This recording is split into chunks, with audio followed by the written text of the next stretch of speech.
Dear audience, our class is about to begin. Please be ready and open up your cam. Thank you.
Dear audience, can you hear my voice clearly?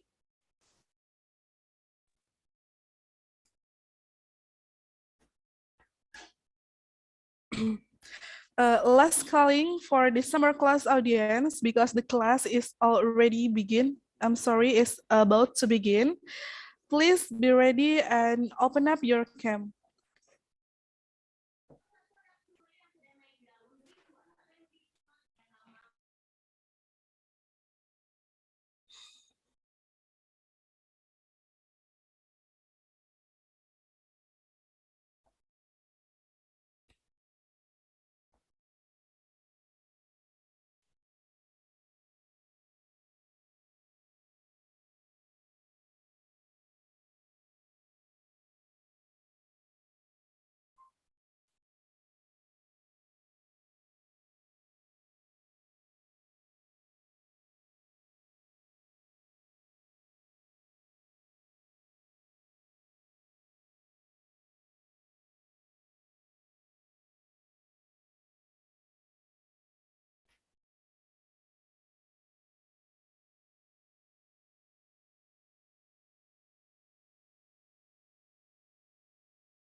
Okay. Good morning, ladies and gentlemen. I am Diani Magasida, your Master of Ceremony. It's being a great honor for us to welcome each and every one of you in this summer class. Ladies and gentlemen, this class will provide you plenty of opportunities to discuss, share knowledge and insights.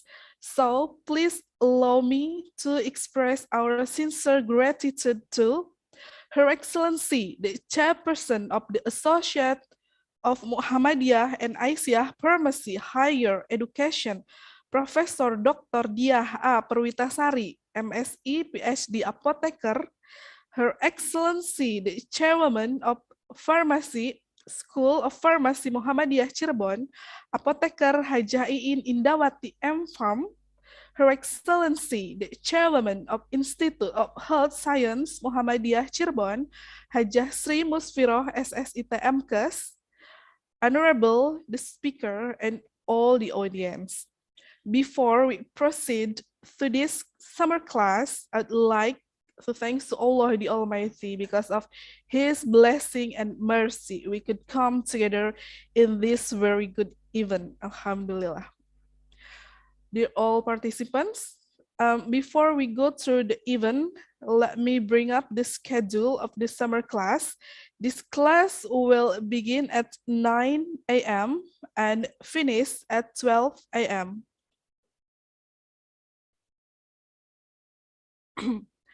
Well, now I would like to invite the chairwoman of School of Pharmacy Muhammadiyah Cirebon, Apoteker Hajah Iin Indawati M. Farm, to deliver her welcoming speech. Mrs. Iin, the time is yours, please.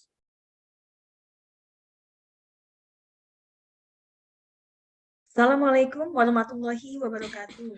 Waalaikumsalam Assalamualaikum warahmatullahi warahmatullahi wabarakatuh. Ala alihi wa sahbihi ajma'in amma ba'du. Good morning to all of you from all around the world. First of all, it's my great pleasure to welcome you to the online summer course 2022. I am Mrs. Ini Dawati as the chairman of STF Muhammadiyah Cirebon, Indonesia. I am glad to be with you here as you start the course. And it's lovely to see you here, even though we are among the global pandemic, but with the power of technology, with helping all of us to join together for this fantastic online learning opportunity.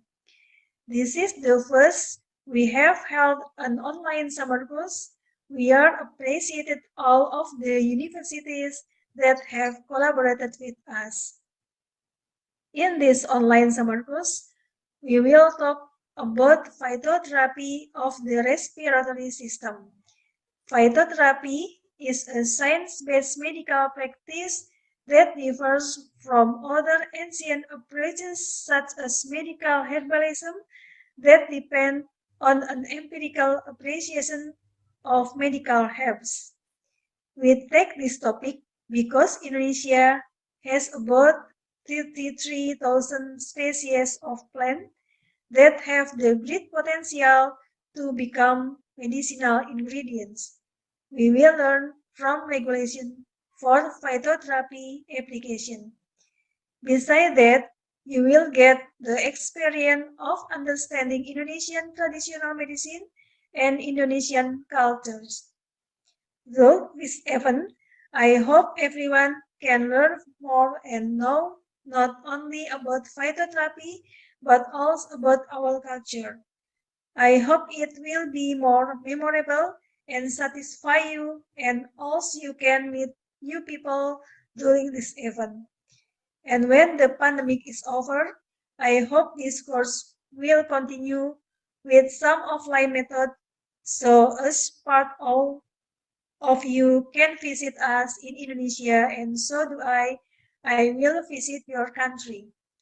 Last but not least, let me introduce you to a little bit about Cirebon.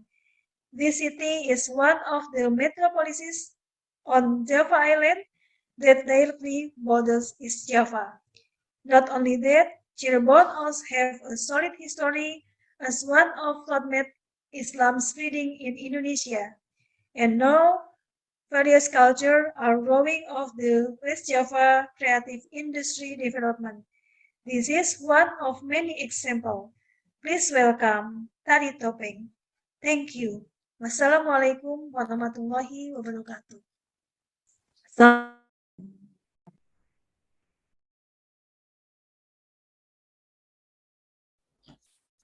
Okay, thank you, Mrs. Iin, for your welcoming speech.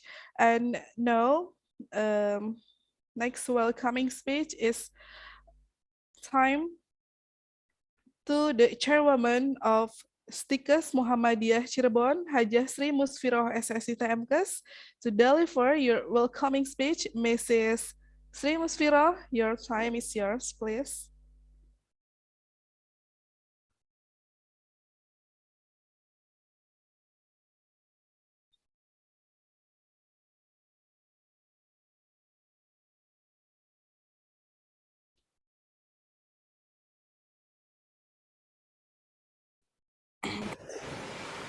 Good morning, ladies and gentlemen. Welcome to our event. Let's us express our gratitude towards Allah Subhanahu wa Ta'ala, the Almighty, whose blessings are always with us so that we all can be in good condition and health. It is such an honor for me to give a welcome speech in Summer School Course 2022. First of all, welcome to Honorable Guest, Chairperson of Association of Muhammadiyah and Aisyah Pharmacy Higher Education, Profesor Dr. Diah A. Perwitasari, MSI, PhD, APT. Welcome to Honorable Guest, Chairwoman of School of Pharmacy Muhammadiyah Cirebon, APT Haja Iin Indawati, Aptfma. And all of you who attend in our event. Dear guests, the use of natural ingredients as medicine has existed since ancient times. Various diseases that arise can be overcome by using herbs that are actually found around. The wisdom of using herbs is passed down from generation to generation and has become to ethno-medicinal culture that has become a cultural heritage. Currently, there are more and more diseases in the community, one of which is an infection that attacks the respiratory tract, which is currently increased. On the other hand, the use of drugs is becoming increasingly necessary.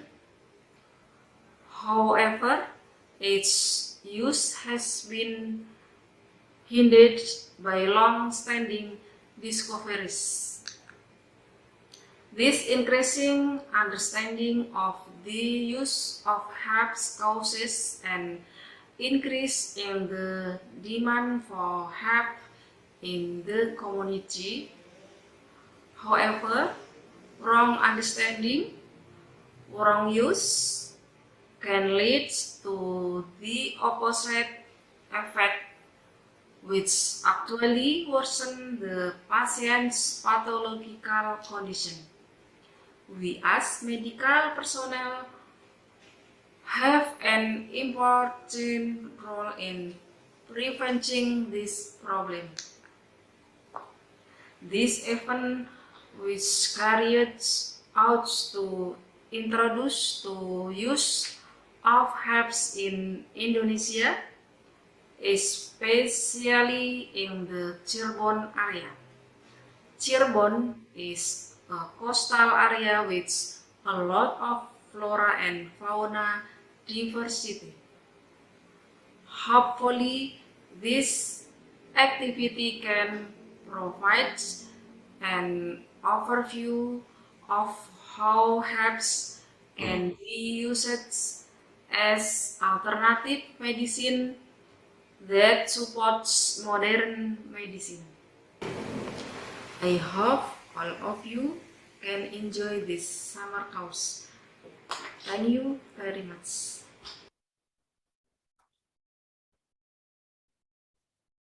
Okay.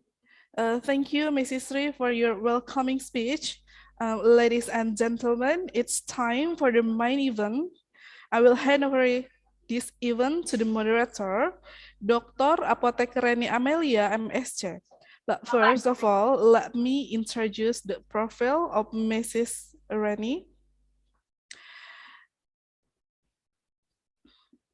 Mrs. Reni Amelia, born at Sorolangun, July 1988, and now she is a head of Lembaga Penjamin Mutu at School of Pharmacy Muhammadiyah Cirebon.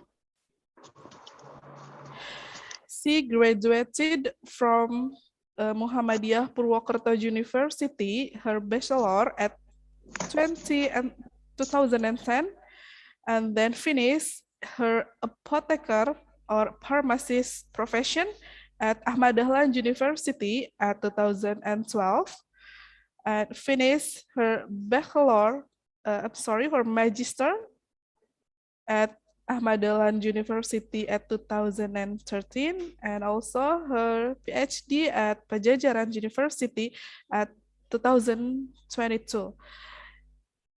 She is active as a journal reviewer. She is you can find article on medical science or International Journal of Applied Pharmacies and so on. She is also a speaker for national and international webinar.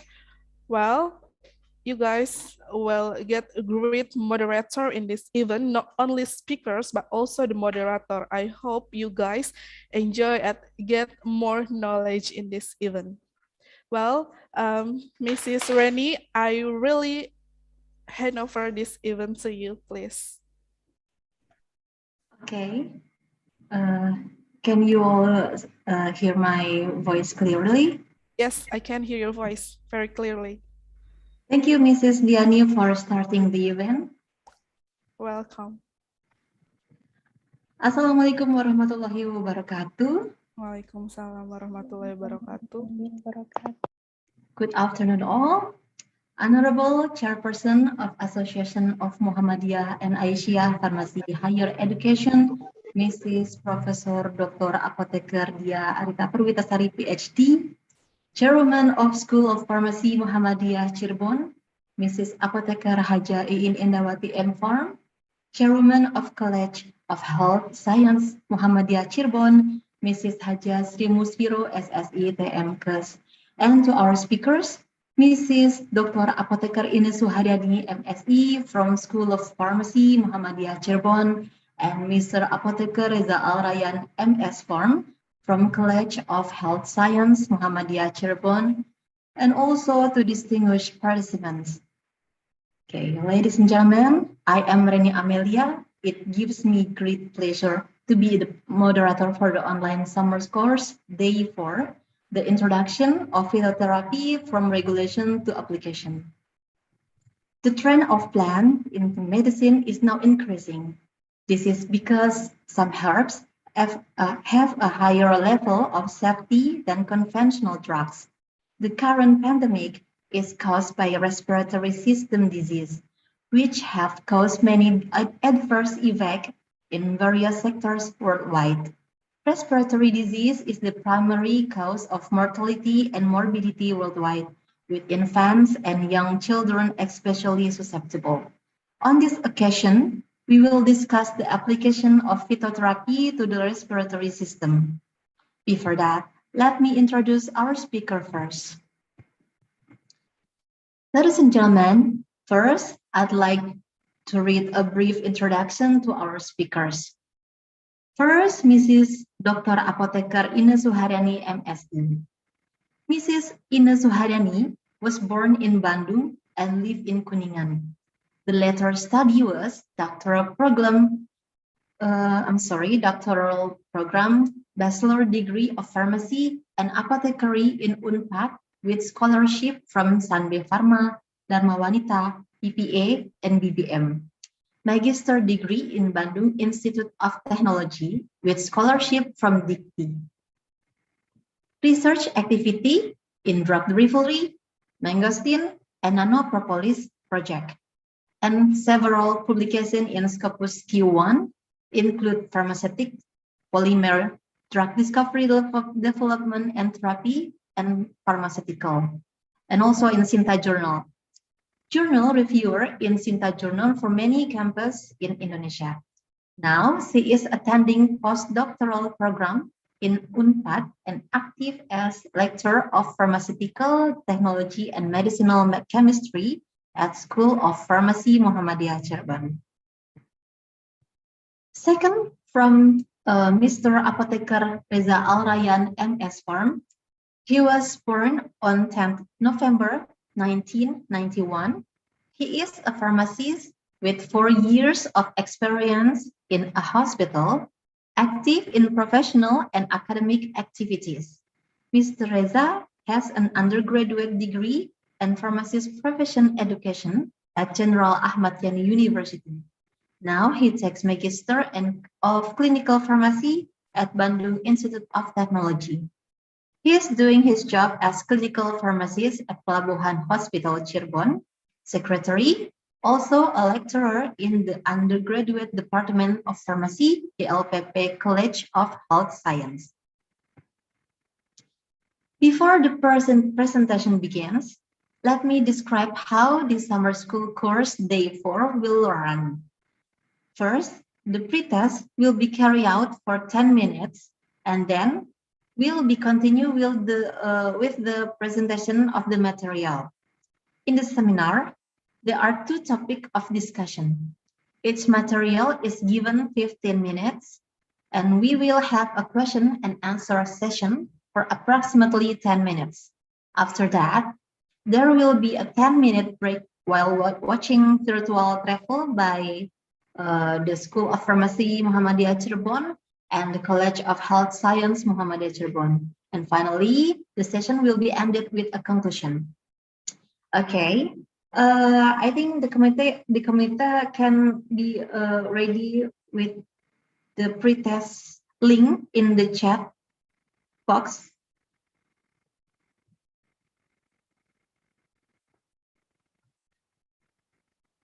Yeah, okay. The audience, please see the chat column so you can fill out the pretest, and we will give you 10 minutes to fill it out.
Okay, ladies and gentlemen, I think the time is up, and thanks to the audience for filling out the pretest.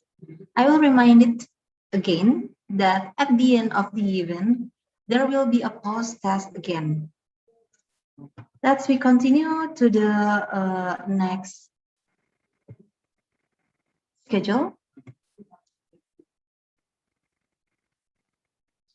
Ladies and gentlemen, without further ado, now allow me to welcome Mrs. Dr. Apotheker Ines Suharani, MSD. Please present the material on phytotherapy of respiratory system for about 15 minutes. Please, Mrs. Ines.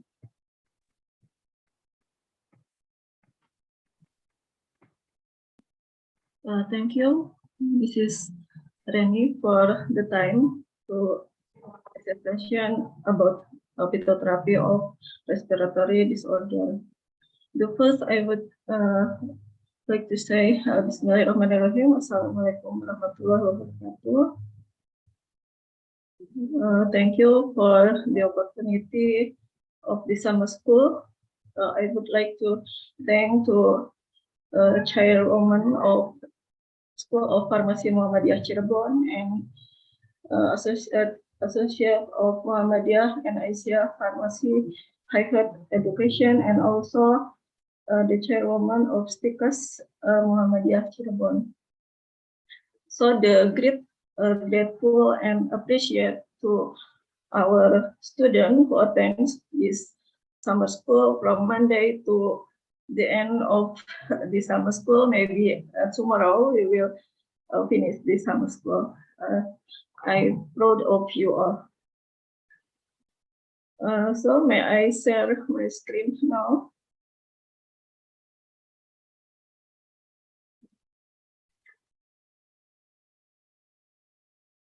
Yes, we start to see my screen the first.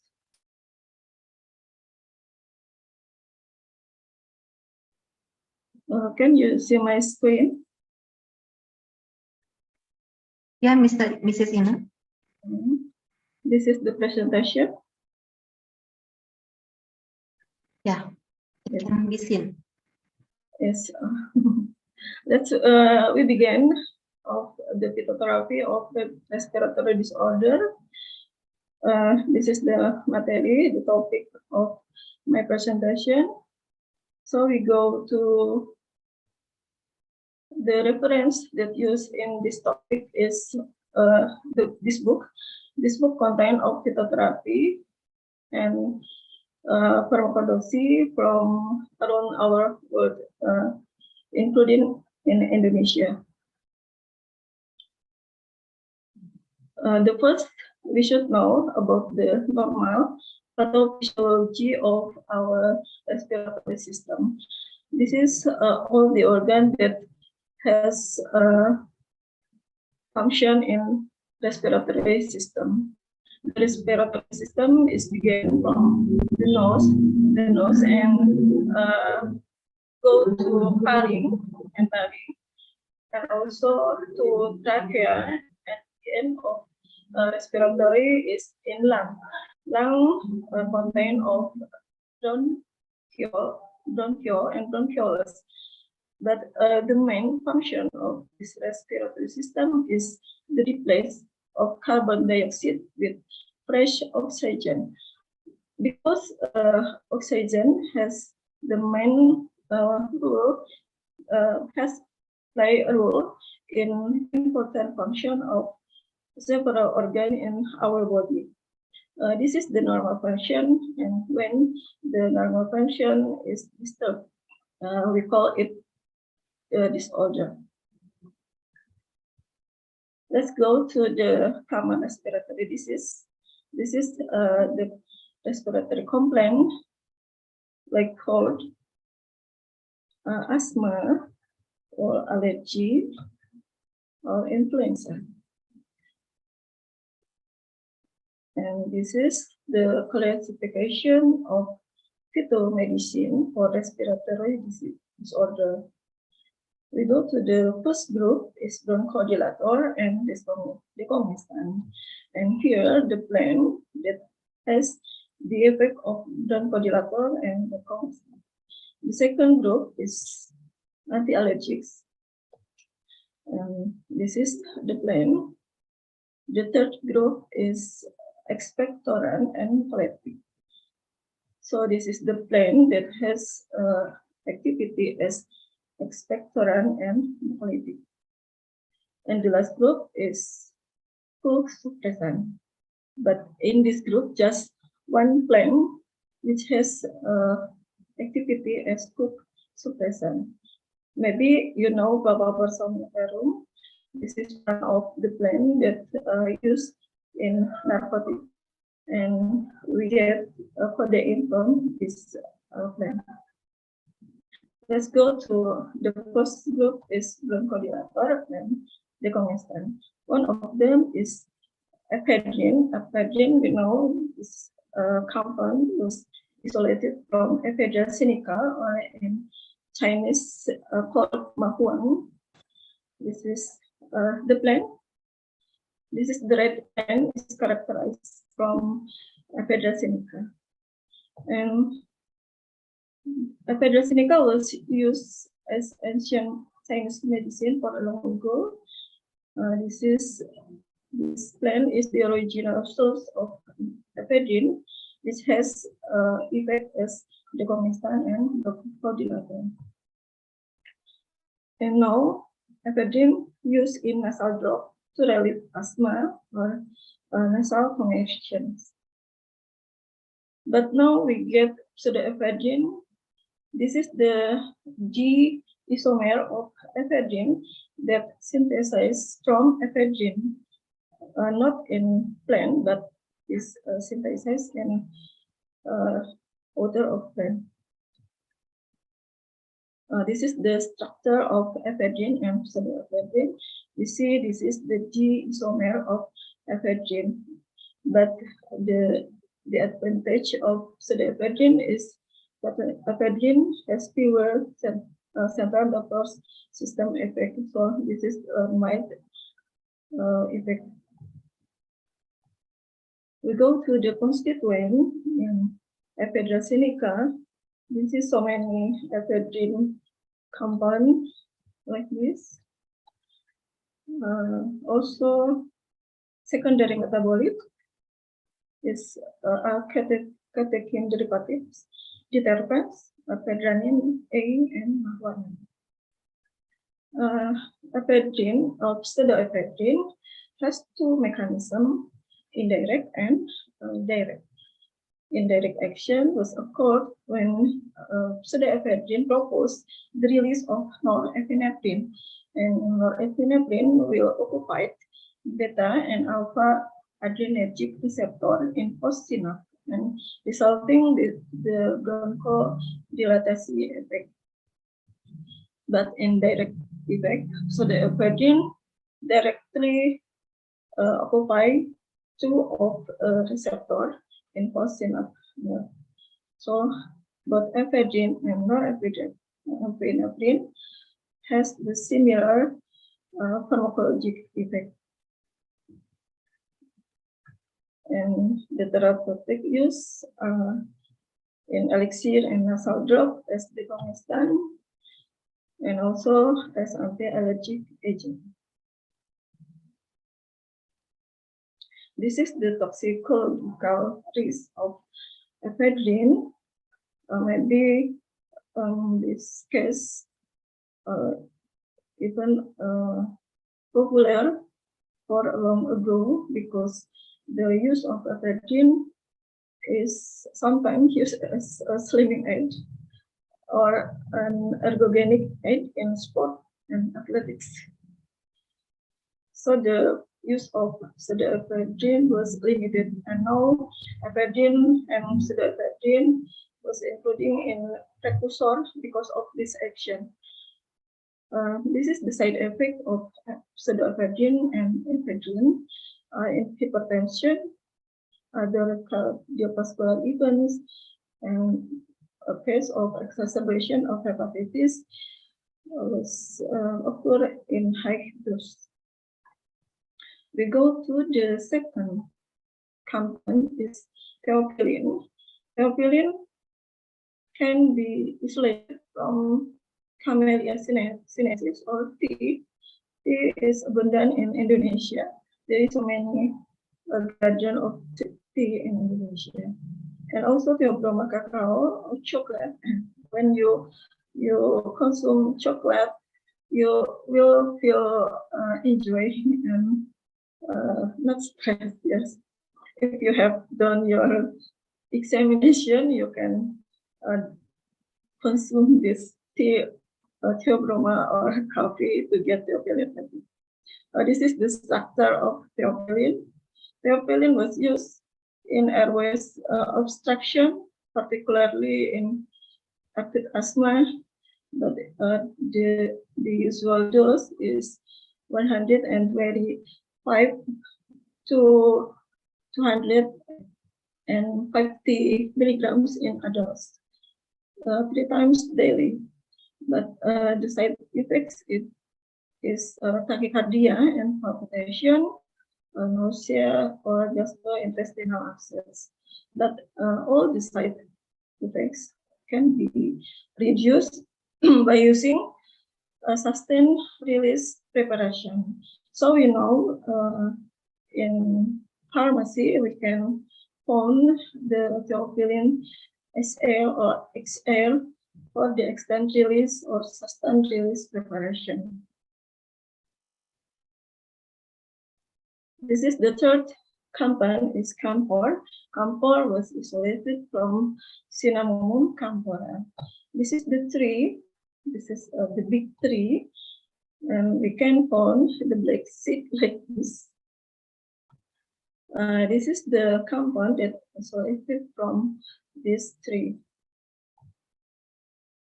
Camphor was used as antiseptic, secretolytic, or decongestant. The camphor, the plant has been used for a long time ago in a small dose to relieve colds, diarrhea, and other complaints. But no, camphor not used orally, but just only externally. This is the toxicological risk of camphor.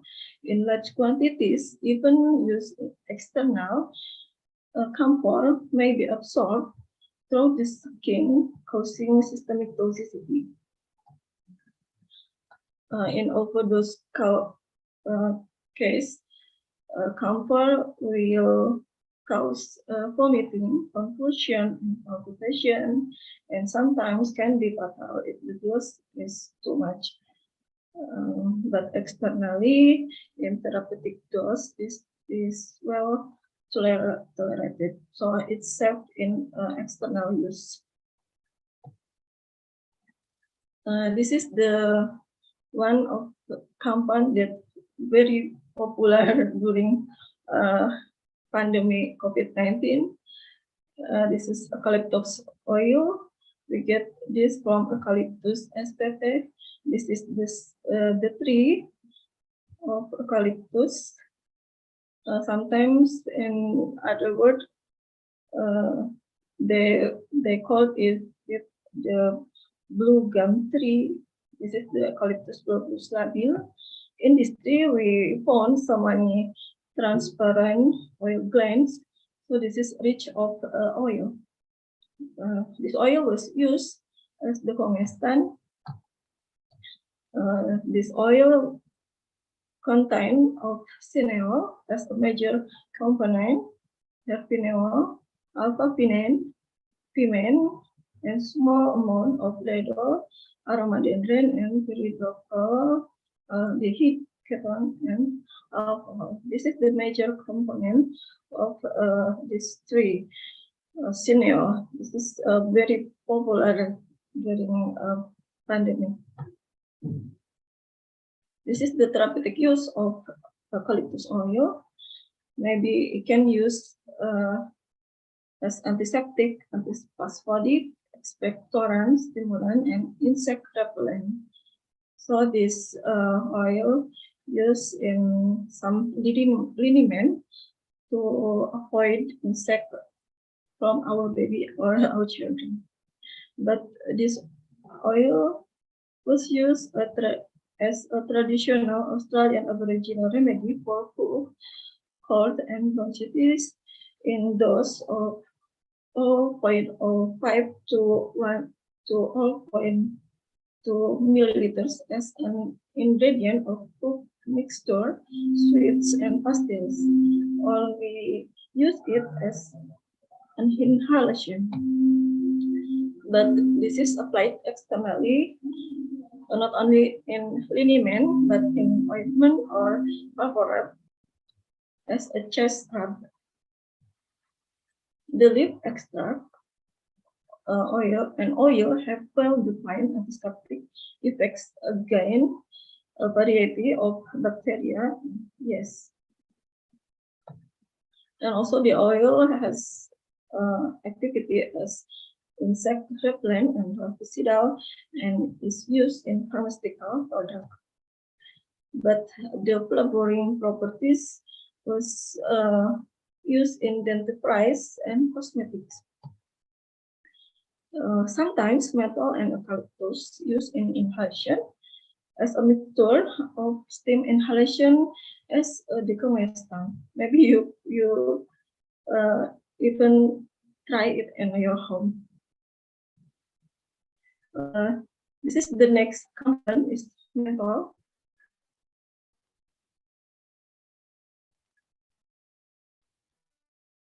Menthol was isolated from Mentha artensis. This is the plant, and this is the compound. The compound like a GABA. So based on this structure, we can suggest that menthol has activity as antibacterial. This is like sulfur, maybe. The wool propylene oil is used in herbal combination to treat colds and influenza, but as the decongestant used in nasal sprays and inhalers. But menthol can be irritant and toxic in only overdose, but in normal dose is generally well tolerated in our body or external. This is the use of some thing in inhalation. Maybe we even found eucalyptus oil, Venus mungo. This plant, if you found this plant in your place, you can use this to inhalation. This is the plant, and this is the preparation like pastilles. This is the steam inhalation. You can put some oil or synthesia into the hot water, about 60 or 70 degrees Celsius, not to boil it because it can be burned to your face. This is the steam inhalation or lozenges to relieve sore throat or cold, and this is the chest. The second group is anti-allergics. We know that most antihistamines are synthetic, but in several plants, we found some compounds that potentially used as antihistamine. There are many flavonoids have anti-allergic properties near as potent as, for example, cetirizine, desloratadine, fexofenadine, or chlorpheniramine or cytidine. So when we found some compound in a plant, and we suggest that the compound will have anti-allergic activity like butterboard, this plant will should be test for antihistamine or anti-allergic activity could be similar with cetirizine or three of the other antihistamine. This is the example of the plant. This is butterbeer source. The compound was found in this plant called kaolin. Kaolin in this plant act as a source of material to synthesize of sodium chromoglycat, or I sometimes call it chromoline, sodium chromoline or sodium chromoglycat. This is the compound that synthesized from kaolin, resulting sodium chromoglycat. This is the first plant that has anti-allergic activity. Butterbur or Petacid hybridus has constituent sesquiterpene lactone, and the major is petacin and this derivative, and also secondary flavonoids, including isoquercetin glucoside. This is the face of the plant. Maybe in Indonesia we can find it, but in the other country is rich. This is the effect of butterbur. Can be relieve the cold and asthma or the pain because of the petacin compound. This is the therapeutic use. Beside as antihistamine, it has anti-inflammatory activity because of petacin compounds, and the extract of this plant can inhibit leukotriene synthesis and are osmolytic. The other effect is reduce allergic airway inflammation and inhibiting the production of the Th2 cytokine EL4 and EL5 to relieve asthma, and prophylactic treatment for migraine. So we can use this for migraine too. This is the usual dose of extract, should be equivalent to 5 to 7 grams of herb or root. This is the other plant which has anti-allergic activity is Amephisnaga, with the compound is Kela. Kela similar to kaolin. This is this plant sometimes called the toothpick plant because it's like umbrella. And this is this plant is a family of Apiaceae and has a long history of use in the Middle East, especially in Egypt, as an antispasmodic and renal fluid. And it was used also for asthma and as a coronary vasodilator for anemia. Because of the constituent in this plant is coumarin, pistadine, and calol glucoside. This is the structure of kaolin. Kaolin is material, one of material that used to synthesize some other medicine. This is the therapeutic use. Kaolin pistadine was used as vasodilators because of the calcium channel blocking and spasmolytic activity. This is the mechanism. So when occur the polarization,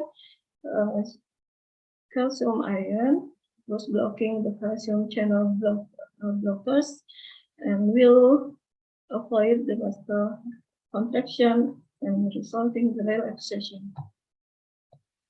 This is one of the compounds that synthesized from kaolin. This is amiodarone, medicine for cardiac antiarrhythmic. The second one is nifedipine. Nifedipine we know to relieve the cardiac also because of the mechanism of calcium channel antagonist and as vasodilator. So this used in heart disease.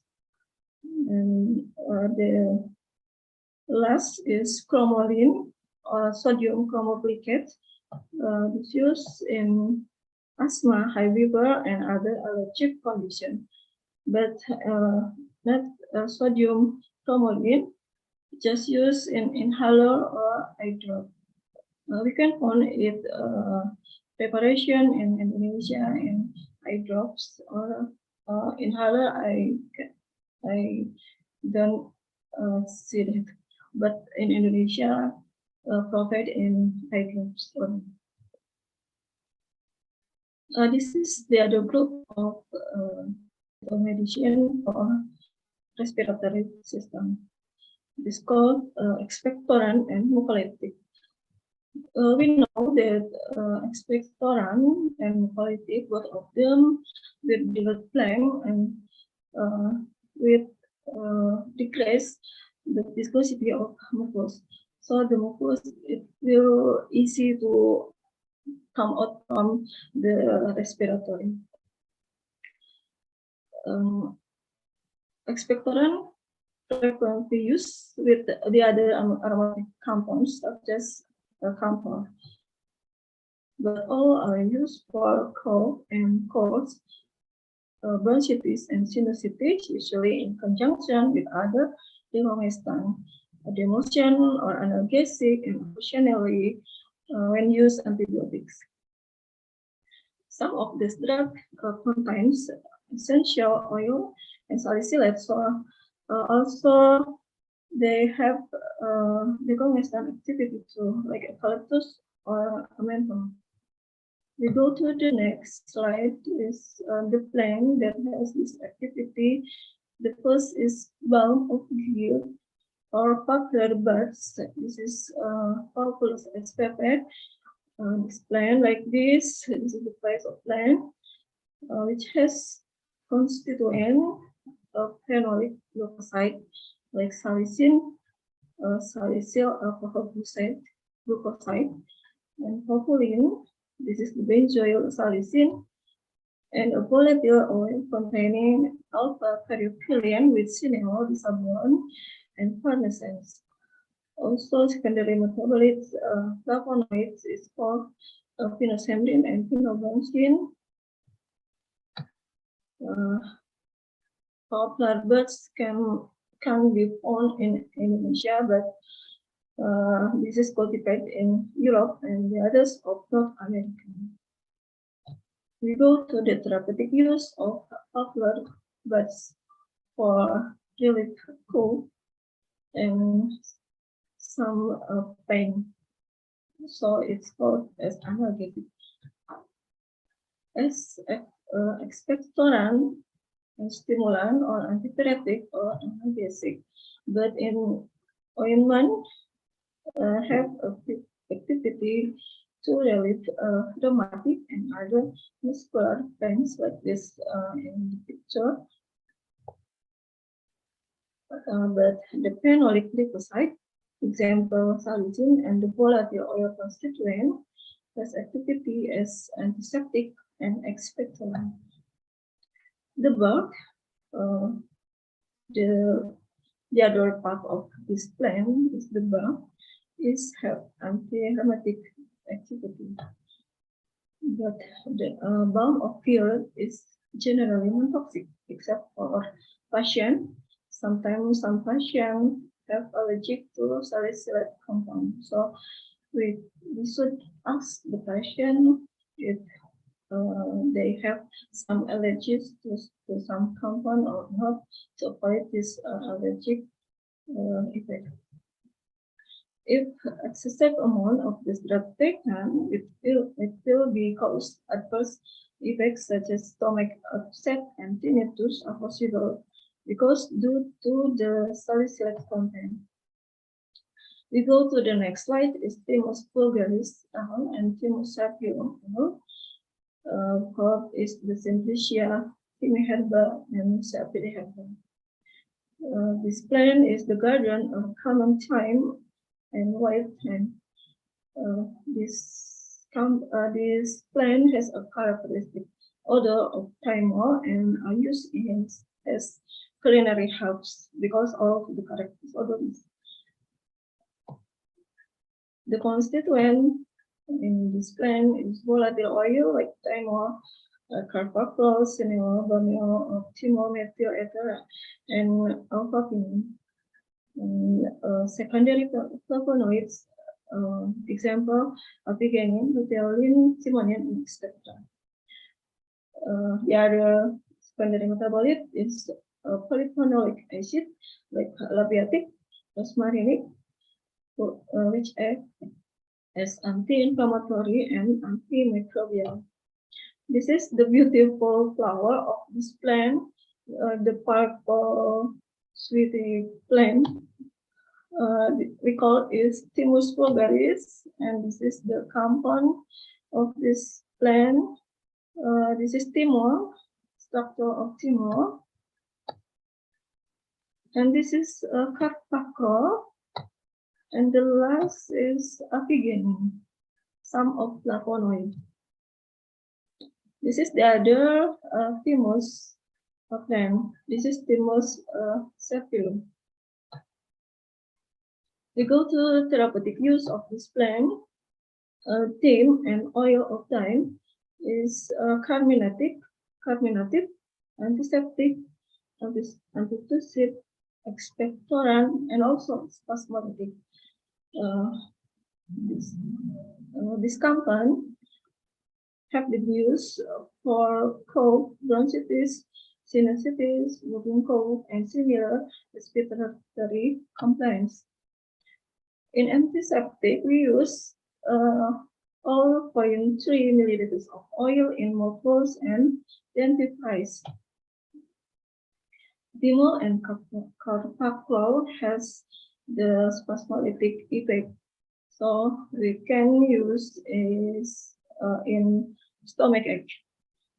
But thymol is irritant and toxic in overdose. But never mind, if you use in normal dose, it's safe or well tolerated. This is the structure of thymol. This like GABA. So when we found the benzene structure with the hydroxide species, we can suggest this structure can be used as antiseptic because based on this structure. So this is one of the preparation containing thyme. This is the mouthwash. Maybe you even use this. And this is the dentifrice. Dentifrice is one of preparation for oral, which used with help of some brush. We go to the next plant is sage. Sage was found in Salvia officinalis L. The Simplicia used is Pholium, Salvia Pholium from Salvia spp. Salvia officinalis is the garden or red sage and the family of Lamiaceae. This plant is indigenous plant to Europe, but sage has a strong and characteristic odoris like the plant before. So this plant also used widely in culinary health. This is the purple flower of Salvia officinalis. The flower like this, and the constituent in this plant is volatile oil like cineol, borneol, also camphor, and others. The secondary metabolite is the terpene, because alpine, and carcinoic acid, and abitan derivatives for royal lemons, and secondary metabolites such as sulfigenin, benquanin, luteolin, and its derivative. But this is the characterized compound in this plant is sulfonamide and rosmarinic and caffeic acid. We come to the other plant is Senegal. Senegal, we found in Polygala Senegal. We use radix to get these compounds. Senegal is neckroot, sometimes called rattlesnake root. is one of family of Polygalaceae. This is the native plant in the USA, but in Chinese medicine, Senegal may also refer to Polygala tenopolya. This is the constituent contains in this plant. This is the characteristic compound is glycon, senagenin, or senagenin on the others. Also secondary metabolite from 3-terpenoid saponin. This is the senagin, is the one of the compound in this plant. This is the structure complex complexity. But I would like to highlight when we found saponin. Saponin is in our lab we test done with foam that form from our extract. We call it saponin. When we found saponin, we can suggest this plant has activity as expectorant or mucolytic because of the surfactant activity will decrease the viscosity of phlegm in our respiratory system. So the phlegm will easy to out from the respiratory or in lung. The therapeutic use of this plant is chronic bronchitis or to catarrh, asthma, and cough, usually taken orally as an infusion. So you can use part of this plant is volume, and you can pour it in hot water to make some infusion. Besides this, Senegal has anti-inflammatory, antiseptic, or hypoglycemic effect. Senegal saponin are also inhibitors of alcohol absorption. This is the exception of saponin function. We can use this Senegal to the case of overdose of alcohol. Yes. Before you can go to the hospital for the patient who has alcohol toxicity, you can use this part of plant to avoid the alcohol absorption to their body. Then also Senegal has anti-cancer and anti-angiogen. This is the dose of Senegal is a half to 1 gram of the powdered growth. Saponin are irritant and hemolytic, but if orally do not appear to cause many problems. The side effects is nausea and vomiting. This is the phase of plant. And we go to the next plant is EV. EV, the simplicia name is Hydrocolium. EV is saponin containing expectorant. This is the common European plant that found also in Northern and Eastern Asia and introduced to America. This is the plant of EP. EP is abundant in Indonesia, and now so many preparation, herbal preparation, containing EP as expectorant. This is the constituent in hydrocolium, saponin, including biogenin and heterogenin, and the polyenylcarinol, and also flavonoids.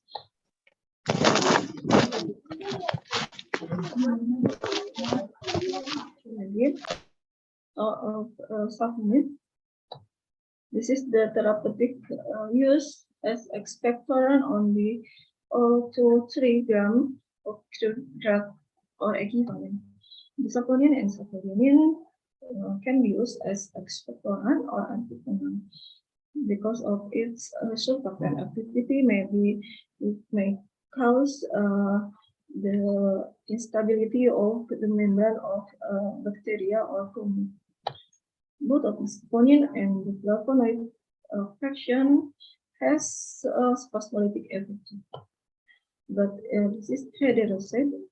This is I mean this is heterocyte C. It has activity to link with beta 2 adrenergic receptor of epithelial lung cell and resulting in direct beta 2 sympathomimetic effect. But this is the new effect of EP extract. Beside of expectorant or spasmolytic, EP extract can be used to cellulite. This is the tolubalsam. Maybe this is very familiar in our life. Sometimes we use tolubalsam in some preparation, but we see how tolubalsam is getting from the tree. Tolubalsam is the resin which collects from incision in the bark and softwood. When we use incision in this bark, we can see this is the tree. We can cut a little in the bark and we collect the sap from this plant, resulting the light brown, fragrant, and balsamic resin. And there are softening when warm and will becoming brittle when hot. But this resin has a pleasant, sweetish, aromatic, and vanilla-like odor because of this constituent of cinnamic and benzoic acids. This is the resin when cold. This is the therapeutic use of balsam tolu. Balsam tolu is expectorant, stimulant, and antiseptic, and is used in cold mixtures and pastilles and as dosage base. This type of expectorant also used as antiseptic and emulsions. And this is the fire balsam, which has main ingredient is tolu balsam. This is fire balsam. We can use this some drop in our skin.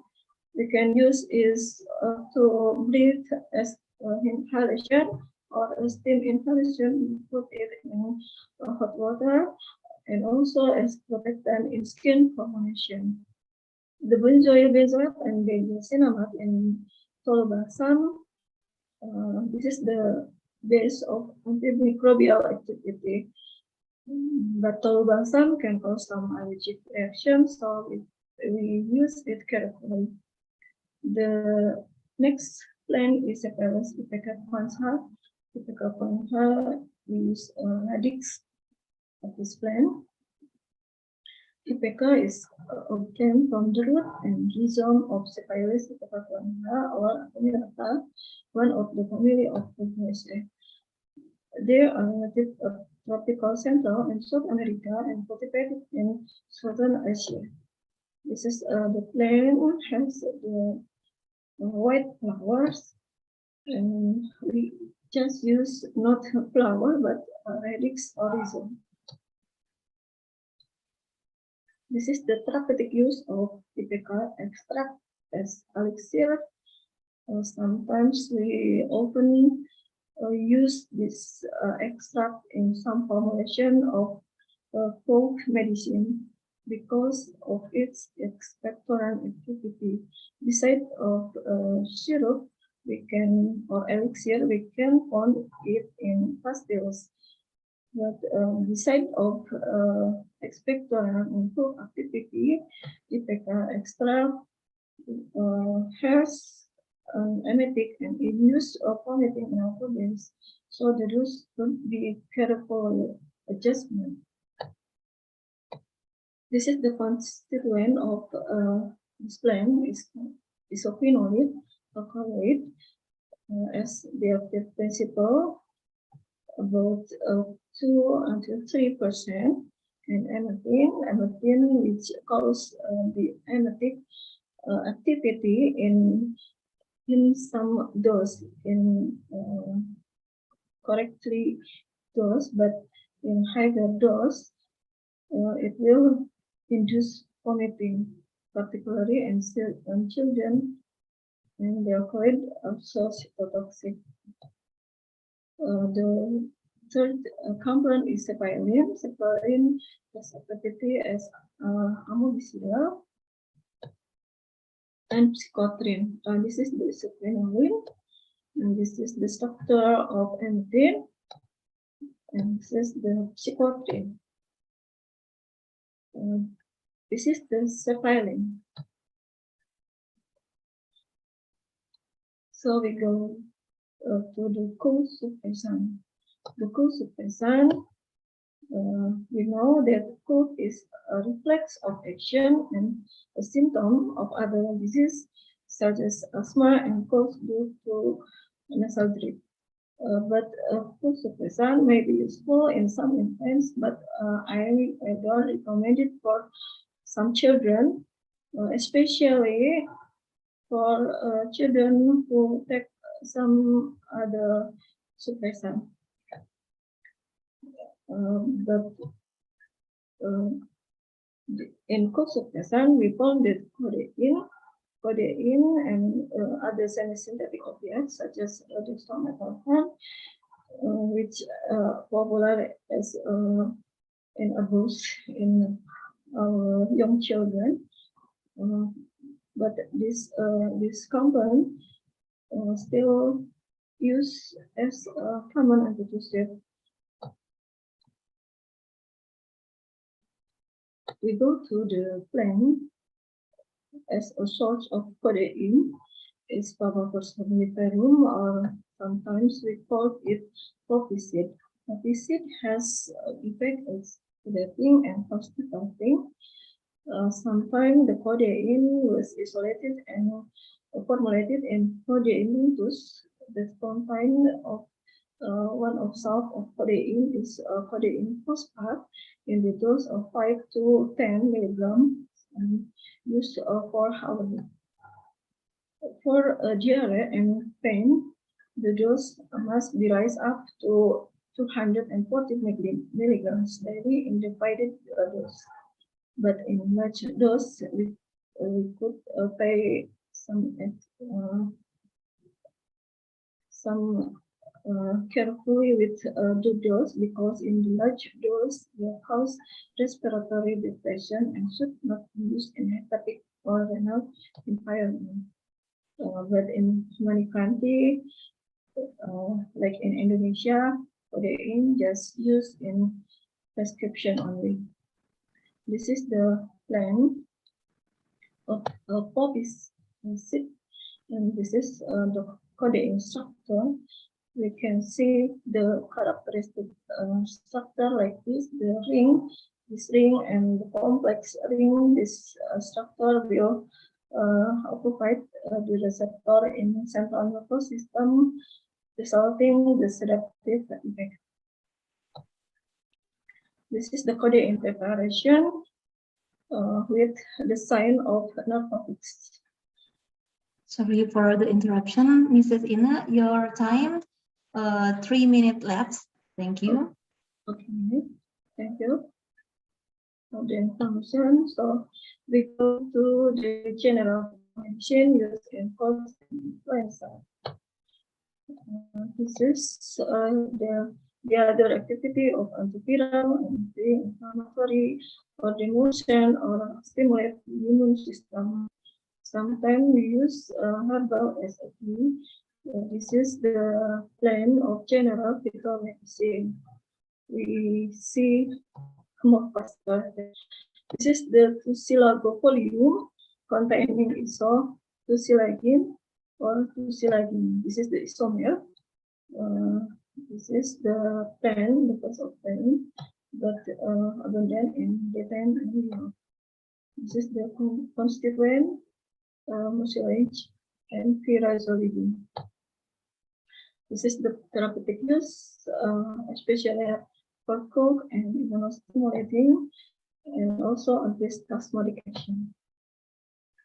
This is the second. Is some would use nigra. Some would use nigra. The first of them is like this, and the most commonly used is the flower, and there is this plant was used in refreshing drinks and country style wines. This is the constituent of flowers, and this is the therapeutic use in infusion to relieve cough and influenza. But this is the highlight is non-toxic and no side effect have been reported. The next plant is linden flowers from Philia spp. I would like to see this is the tree, and we use the flowers of flowers. And this is the constituent containing secondary metabolite or mucilage of arbutus, galactose, and others. Also have a compound H. This is the therapeutic use of polysaccharide to demonstrate effect or flowers used to nervous disorders. But the extract act as agonist for the peripheral benzodiazepine receptor. But linden flower are not toxic and no side effects. This is the binding site of GABA. This is a white plant to southern Europe called Alpine. This is the face of the flowers, and this is the constituent. The main constituent is mucilage or other secondary metabolite. This is the maltine structure and delphinidine, which are contained in this plant. This is the therapeutic use as the motion infusion used for cold and cold, but no effects. This is the last idea. This is Aptfma. This is have therapeutic effect as in gastric and urinary too. This is this side of. This is the pelargonium. Pelargonium have a compound reniformin with the structure like this, and this is the flowers and the plant. The constituent is tannin, flavonoid, and benzopyrene, and with terpene and also reniformin. This is the therapeutic use of this plant for increasing frequency of ciliary beads, so the pathogen from the respiratory tract will remove and come out from our body. As antiviral too, be its potential to COVID-19 and or Coxsackie virus with the symptoms like this. And this is the last group of medicinal plant used in food or respiratory system. This is the immunostimulant.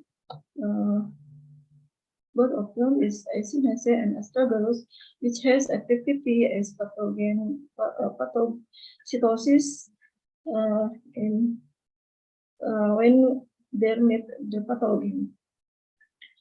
Echinacea was popular during pandemic because it used to increase our immune body. This is the immunostimulant plant, including Echinacea or Astragalus. So we go to the Echinacea plant. This is the flower, but we not use the flower, but we use radix. This plant was come out from North America and was used as to the pain or inflammatory, and also used as immunostimulant. Also combined with garlic to relieve cold and allergic tinnitus. This is the plan, and this is the constituent in this plan, and this is the structure of echinacea. Maybe translate again.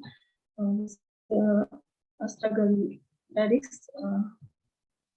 This is the native to northeastern Chinese in Central Mongolia and Siberia, and known as Huang tea. This is the plant. Maybe we found it abundant in Indonesia. We use the radix because the constituent is treated from saffron. We suggest that it has activity as expectorant, also for this. This is the structure of the astrogaloidans. So this is the native Indonesian plant. Maybe we found it around our home. This is green sireta. Actually, it comes from Eastern India, but many parts of Asia. We can call it the king of bitters because good. It is not so bitter. In Ayurveda, this is called calmic because this plant is important help in their medicine. This is the constituent of this herb. In Indonesia, we call it sambiloto. Sambiloto contain of terpene, flavonoid, alkaloid. And this is the andrographene, andrographolic. This is the end of my presentation. Thank you for your attention. I give back the time to Mrs. Reni. The time to you. Okay, thank you very much, Mrs. Dr. Apotheker Ines Suharani, for giving such an informative and comprehensive presentation for the first part. Okay, ladies and gentlemen, next we will enter the discussion section for 10 minutes. Participants can press raise hand button or leave a question and mention in the chat box to ask the question to the speaker.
Any question for the audience?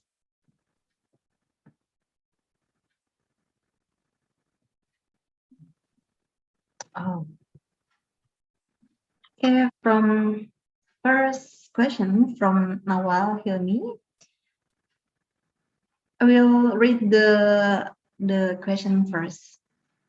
Nawal Hilmi asks from School of Pharmacy Muhammadiyah Cirebon and have a question. When we have difficulty breathing due to nasal congestion, the use of eucalyptus oil can relieve nasal congestion by inhaling it. Then, I just want to know, based on the pharmacotherapy, how does this eucalyptus oil work to relieve nasal congestion? And also, she wants to know your opinion about a case that existed maybe a year ago when the pandemic was high regarding someone who drank a mixture of water with eucalyptus oil to treat cough. Okay, thank you. It can be answered by now or later after I read the other question, Mrs. Ina. One by one, Mrs. Reni. Yes, if you tell so many questions. Let's go to the first question. Is from Nawal. Yeah. Nawal, when we have difficulty breathing due to nasal congestion, use oil. Okay, because eucalyptus oil, so we go to the slide of eucalyptus. We know that eucalyptus oil has activity as antibacterial or antivirus.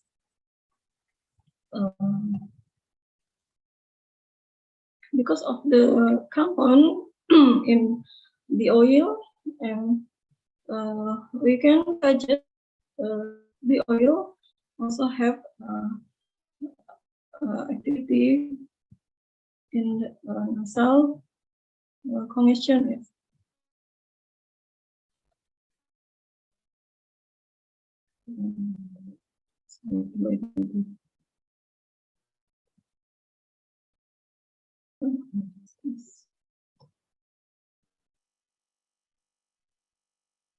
Okay, this is the cinema. Cinema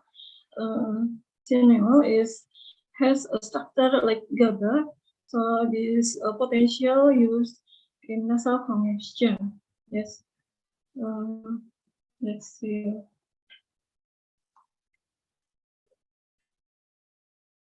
This is true that eucalyptus oil, but well, as when someone drank the mixture, we know that eucalyptus oil just used externally, but when we drank this oil in water to treat food, it must be researched. It should be do some further research to know about it, because we can say this is safe or not without the database. Yes. So maybe you can do some experiment to know about it. Yes, because in this reference, I didn't see the orally use of eucalyptus oil, because in this book I see that the eucalyptus oil just used for external or as a steam inhalation. Maybe that my answer, Mrs. Ren. Okay, so it can be clear that eucalyptus oil can be drink, right, Mrs. Ina? Okay. And the second question. The second question from Taufikur Rahman. I have a question. He have a question. Are plants that are efficacious of decommissioned if used in the form of aromatherapy candles will be effective or even dangerous as therapy? Okay. Okay, thank you for your question, Taufik.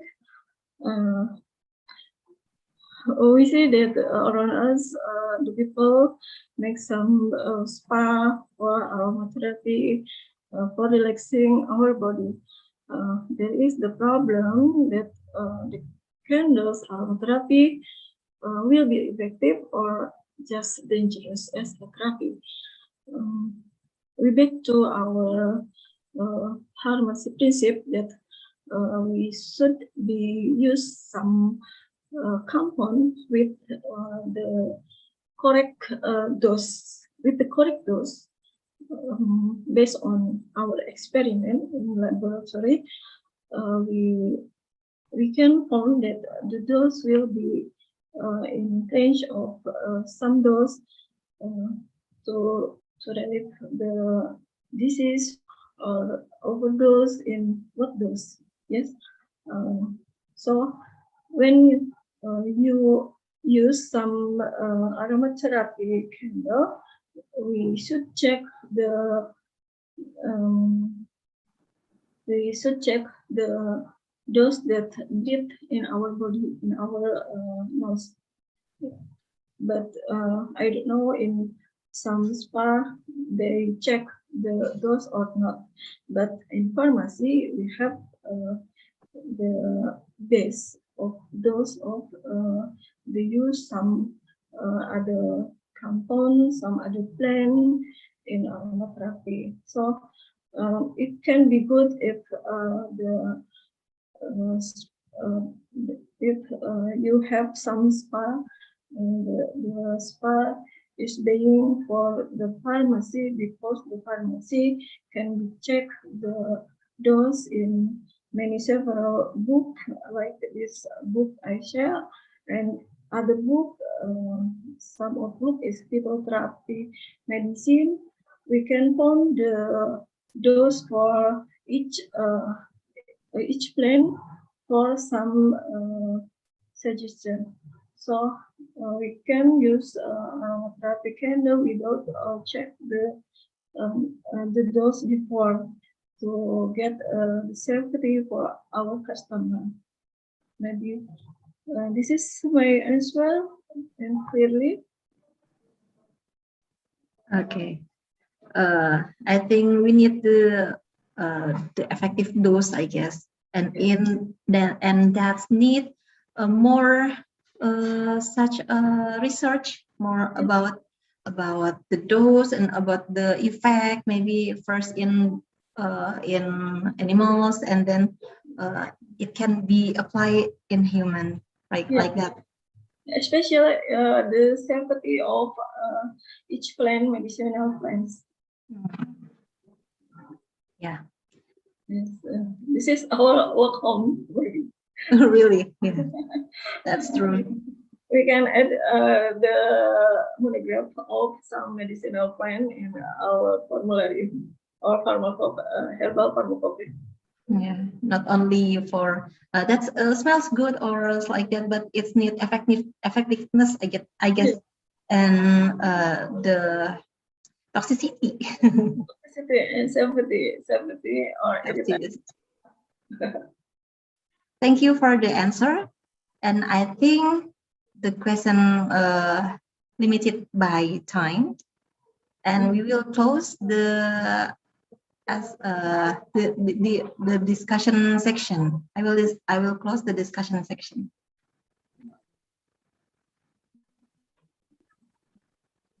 Thank you, Mrs. Ina. And we will continue to our next schedule. Ladies and gentlemen, next, we will enter the discussions. Wait a minute. We are sorry for the technical problem from the pretest. And now we will share again the pretest link for the committee. It's already to share. Yeah.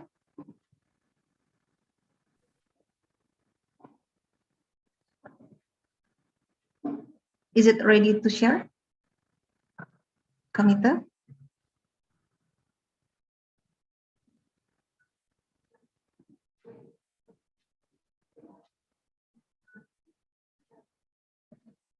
Mrs. Nina?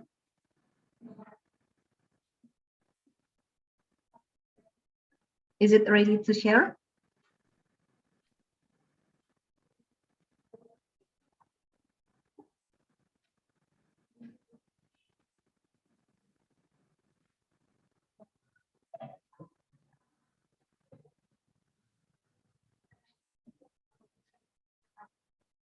Oh, okay. It's already shared. And please check for the audience, please check link in the column chat column. And we will give you 10 minutes to fill the answer. I'm sorry for the convenience. We are sorry for that. Please, the time is yours.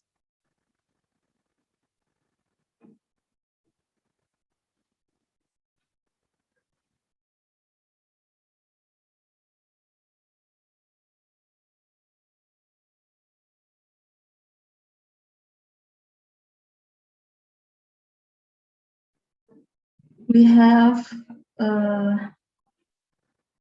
we can fill the answer until 10:23. Okay, thank you.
Okay, thank you for the participant to fill the question for pre-test.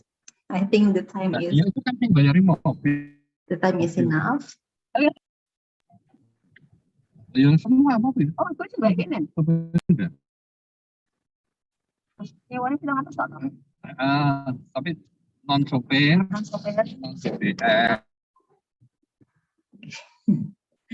Okay, let's we continue. After listening, discussing, and answering the pre-test, we will refresh you with the introduction of School of Pharmacy Muhammadiyah Cirebon, and then continued by College of Health Science Muhammadiyah Cirebon profile. For the committee, please, please you share about the introduction.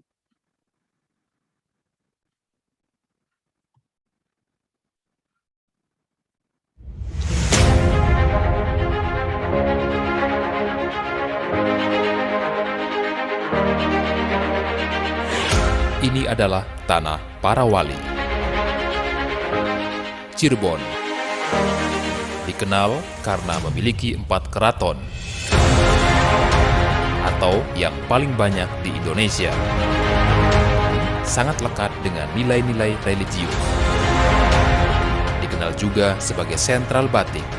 Motif megamendung menjadi identitas. Pada tahun 2000, di wilayah yang hanya berjarak beberapa meter dari perkotaan, tepatnya di Jalan Cineng Indah nomor 3 Kertawinangun, lahirlah Aptfma Muhammadiyah. Ini menjadi tonggak sejarah dunia pendidikan, khususnya farmasi. Dengan program studi D3 Farmasi, Aptfma Muhammadiyah menjadi kampus dengan SDM yang banyak diminati, baik swasta ataupun pemerintah. 20 tahun sudah terlewati, Aptfma Muhammadiyah menunjukkan konsekuensinya. Dan kini Aptfma berganti nama menjadi STF Muhammadiyah Cirebon, Sekolah Tinggi Farmasi Muhammadiyah. Tidak hanya menawarkan program Diploma 3, STF Muhammadiyah Cirebon mengembangkan dengan program Strata 1.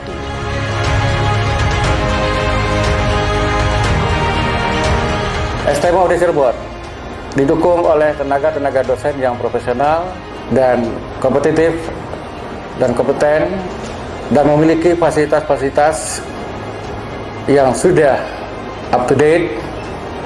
Ruang kuliah sudah dilengkapi dengan AC, laboratorium dilengkapi dengan segala peralatan yang mutakhir. Kemudian lulusan yang sudah ada itu sudah bekerja di berbagai instansi pemerintah maupun swasta. Kami, STF Muhammadiyah Cirebon, memiliki konsep kompeten, Islamic, integrity, and smart. Menerapkan visi dan misi menjadikan awal kesuksesan STF Muhammadiyah Cirebon.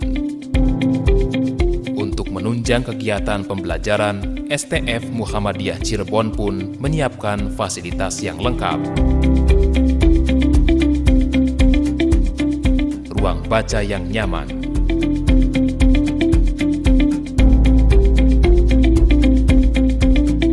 perpustakaan dengan koleksi buku yang lengkap.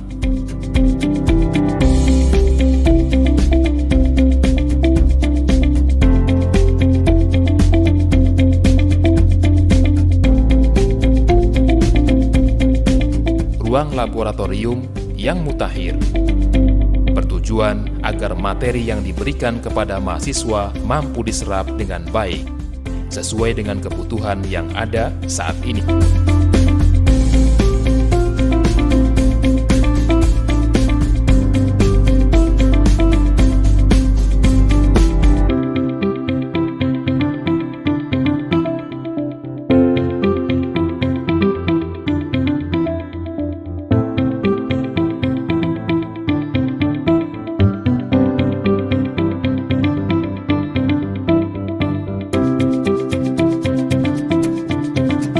lab komputer dengan spek tinggi, dan terkoneksi internet.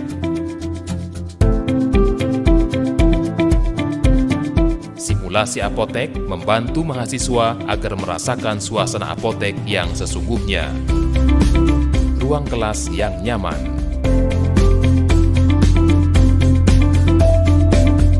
Bimbingan tilawah Quran meningkatkan pemahaman, penghayatan, pengamalan, kandungan Al-Quran. STF Muhammadiyah pun sudah bekerja sama dengan beberapa instansi, di antaranya Pemda Kota Cirebon, Pemda Kabupaten Cirebon, Dinkes Kabupaten Cirebon, Dinkes Kota Cirebon, Rumah Sakit Gunung Jati, Rumah Sakit Ciremai, Rumah Sakit Permata, Rumah Sakit UMC, Rumah Sakit Sumber Kasih, Kimia Farma, Lembaga Farmasi Angkatan Darat, Lembaga Farmasi Angkatan Udara, dan Lembaga Farmasi Angkatan Laut. Assalamualaikum warahmatullahi wabarakatuh.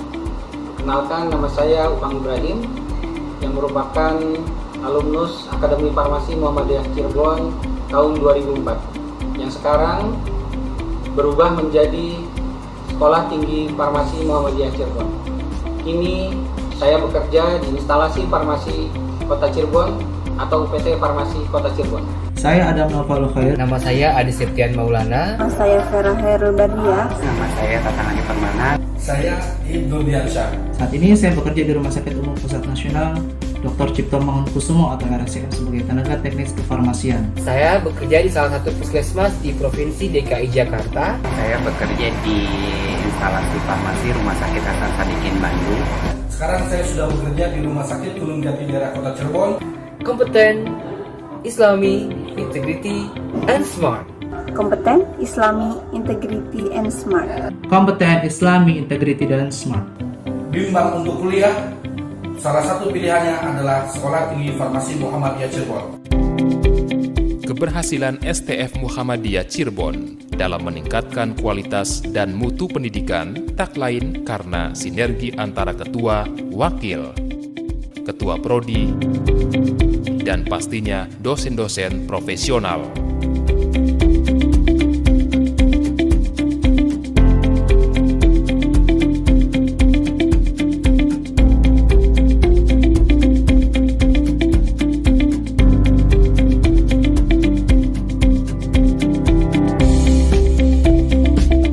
Terima kasih STF Muhammadiyah Cirebon. Ayo bergabung bersama kami di STF Muhammadiyah Cirebon.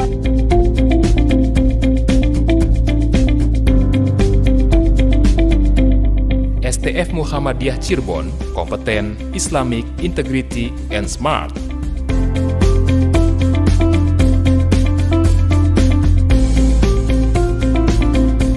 Tunggu apa lagi?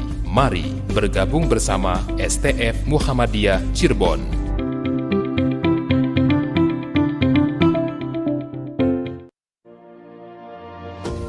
Halo semuanya, selamat datang di Sekolah Tinggi Ilmu Kesehatan Stikes Muhammadiyah Cirebon. Stikes Muhammadiyah Cirebon merupakan salah satu perguruan tinggi swasta yang telah terakreditasi B oleh Badan Akreditasi Nasional Perguruan Tinggi. Stikes Muhammadiyah Cirebon memiliki 3 program studi, yaitu S1 Kebidanan, S1 Farmasi, dan Profesi Bidan. Program studi S1 dan Profesi Kebidanan.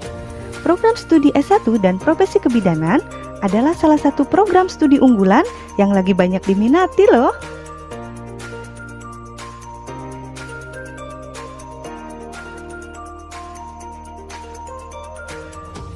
Untuk menunjang proses perkuliahan, kami menyediakan fasilitas laboratorium terpadu dengan alat dan desain yang lengkap.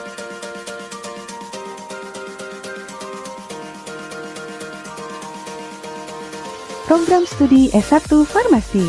Program studi S1 Farmasi memiliki 12 dosen dan 5 tenaga pendidik yang berkompetensi di bidang farmakologi, farmakoterapi kimia, dan farmasetika. Kami juga sudah terakreditasi loh. Laboratorium Terpadu Farmasi. Untuk fasilitas lab, kami memiliki fasilitas lab terpadu yang lengkap. Ditunjang berbagai instrumen alat untuk pengujian sediaan obat, simplisia tumbuhan, farmasetika, sampai pengujian kimiawi.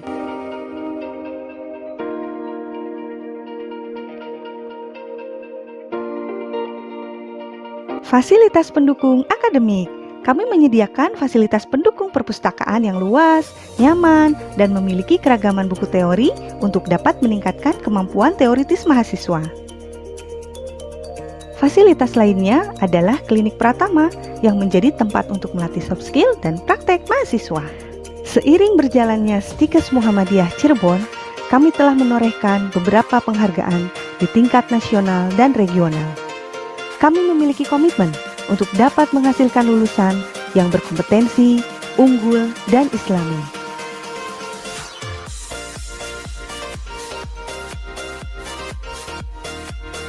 Ayo, mari bergabung dan tumbuh bersama kami. Stikes Muhammadiyah Cirebon, jelas kami beda.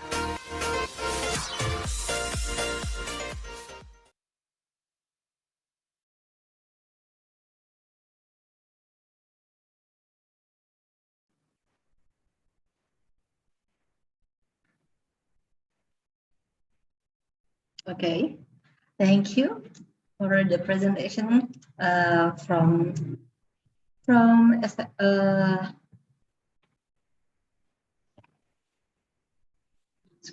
thank you for the presentation from School of Pharmacy Muhammadiyah Cirebon and College of Health Science Muhammadiyah Cirebon profile. Then, ladies and gentlemen, today we will listen the second presentation with the title of the clinical use of phytotherapy against some respiratory disease. To Mr. Apotheker Reza Al-Rayan, M Science Farm, the floor is yours. Hi everyone. Good Can you hear morning. Good morning, Mr. Rian. Hi. Okay. By the way, before I start my presentation, I would like to say thank you to Ibu Ina, our last presentation. She bring the presentation in a good way, and also I learned from that before.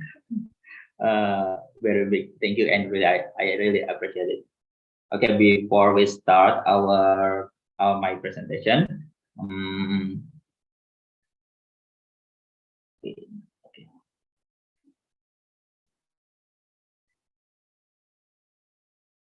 Can you hear my paper? Can you hear my presentation? Yeah, it's clear. Okay, it's clearly okay. Okay, let's start to talk about the clinical use of phytotherapy against some respiratory disease. By the way, for information, I'm actually a clinician, not a herbalist. But I'd like to try to give information about this clinical function or clinical use in phytotherapy against some respiratory disease. Let's start with my first presentation. Okay, this is my presentation. We already know about the respiratory system. By the way, all of you guys have learned about it in our last presentation. But I'd like to try to repeat again, but in a simple way. If we see our anatomy in respiratory system, if we look in the body or in the part of the body, we can split into our and lower tract. So if we look from the body, we can see this from upper and lower tract. And if we see or we can look from the muscle involved, so the respiratory system tract is split into three parts. By the way, in a chest respiratory and in the stomach respiratory. Maybe for the singer, they will learn about the chest respiratory, and for the location about respiratory, we can say in two form. First of all, in a inner cell and the extra cell. This is the very specific or detail from the upper location respiratory tract. As we know, there are some nasal cavity, nasopharynx, and then oropharynx, and larynx, and trachea. And the last or the main actor is our lung. So if you see the nasal concave or nasal concave is more have a function is for our control temperature for the air, for external air, and inner air. For the concave function is for more control the temperature of air for external and inner our body. And then we can see about the pharynx. And pharynx is more like the sound box, is in the some our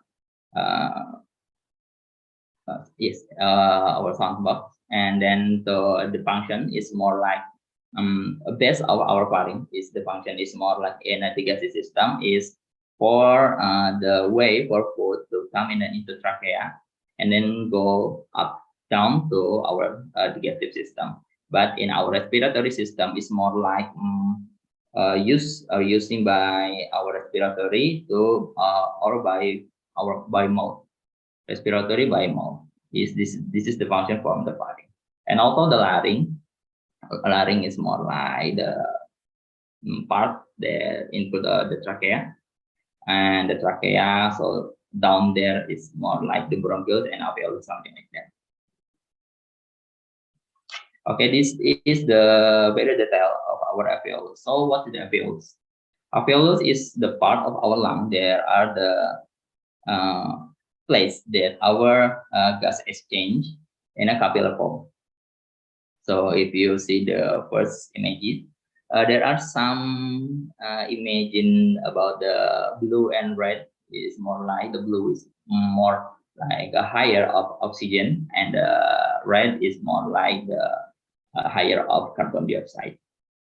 And this is the scanning from the electron micrograph of pulmonary capillarity. This is the only tissue forming. The alveoli has been removed, leaving only the capillary network. It's about 24. And this is the imaging of the alveoli. There are some membrane, and if you see the purple one, this is a macrophage. This is the part of our system immune. The function is more like phagocyte our invader in our body. So this is the nucleus type 1, the red spot on that, and then the alveolar pores. So in this picture also describe how our erythrocyte and some oxygen and carbon dioxide. This how the mechanism is more like something like this. So the respiratory mechanism is more like gas exchange. It's take in a simple method. Our gas exchange is using by a diffusion method. The principle is more like the higher concentration go up to the lowering concentration. So the green one under green line is more like the higher of oxygen, and the blue on the blue line is more like the higher of the carbon dioxide in the location of the alveolus of lung. So the ventilation gas exchange is between the atmosphere and air sac or alveoli in the lungs. So the exchange of oxygen and carbon dioxide between the air in the alveoli, in the blood, in the pulmonary capillary. So, and the third part is the transport of oxygen and carbon dioxide by the blood between the lung and the tissue. And number 4 is the exchange of oxygen and carbon dioxide between the blood and the systemic capillary and the tissue cell. So this is the cellular respiration. I have tell you about our cellular respiration. It's more like how the oxygen is really important in our body to produce some energy in our in the mitochondria. So in mitochondria, it produce energy in form ATP. So if you see how the chemical reaction by food plus oxygen and also produce carbon dioxide and water also and the ATP. So this is the really important thing in how the oxygen are really needed and how the carbon dioxide has made in our body. So And this is another picture to describe how our lung it works and how the connection between the lung and concentrate of oxygen and the blood oxygen. So the P of O2 is more like pressure or particle. Wait, is it pressure? Or pulmonary blood, and it. Wait a minute. It's more partial oxygen. I almost forgot. Partial oxygen. This first imagine is more like the equation, the FLR from partial oxygen in equal bulk in a belly and also in a blood partial. And the B image is more like a FLR plus partial in oxygen more bigger than a blood partial oxygen. And then the third is the FLR also equal in FLOs and in a blood. However, but do you know it's about what the depend in a gas exchange? So the gas exchange is more like three conditions. First of all, is for the pressure of the oxygen. The second is the concentrate and the carbon dioxide. And the third is the concentrate of the carbon dioxide. For your information, by the way, the carbon dioxide is more like stronger binding than our oxygen. This how some fun fact, right? Okay, this is the I'd like to describe how the mechanism of our breathing. Do you know in our minute we can take about 12 and 80 rate for breathing. So also you can take it on purpose or not in purpose. By the way, this is a imagine of the alveoli sac. There are some content of oxygen and also exchange with carbon dioxide.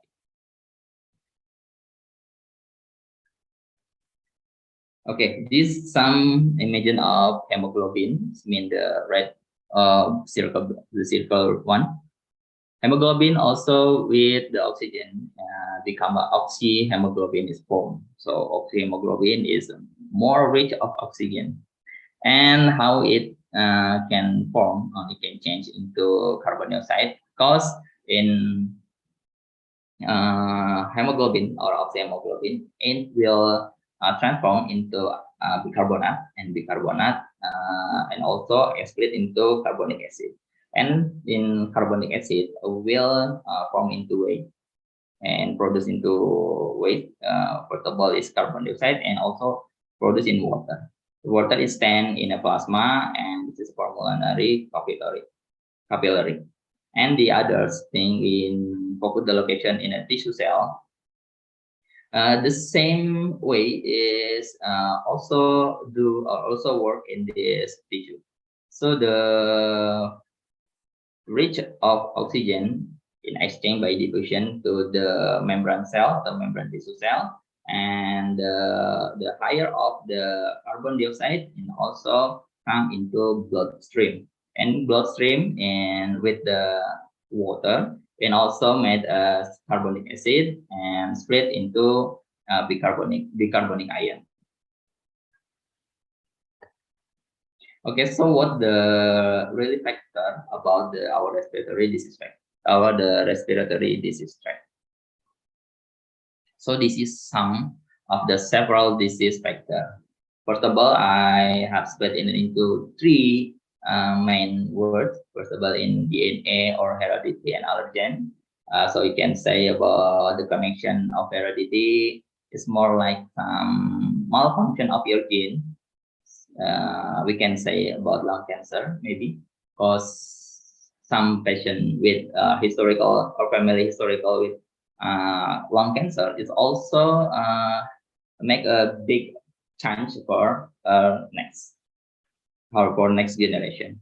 Another thing is more like allergen who can check of asthma attack from mist, dust or fungus and some other things, and some infection bacteria or virus. As we know about the TBC or tuberculosis, this is some bacteria or microbacteria who attack our lungs. Not just our lung, but it's commonly in our lung. And also we know the second picture is pneumonia, made by Staphylococcus pneumoniae, and the third is by virus infection.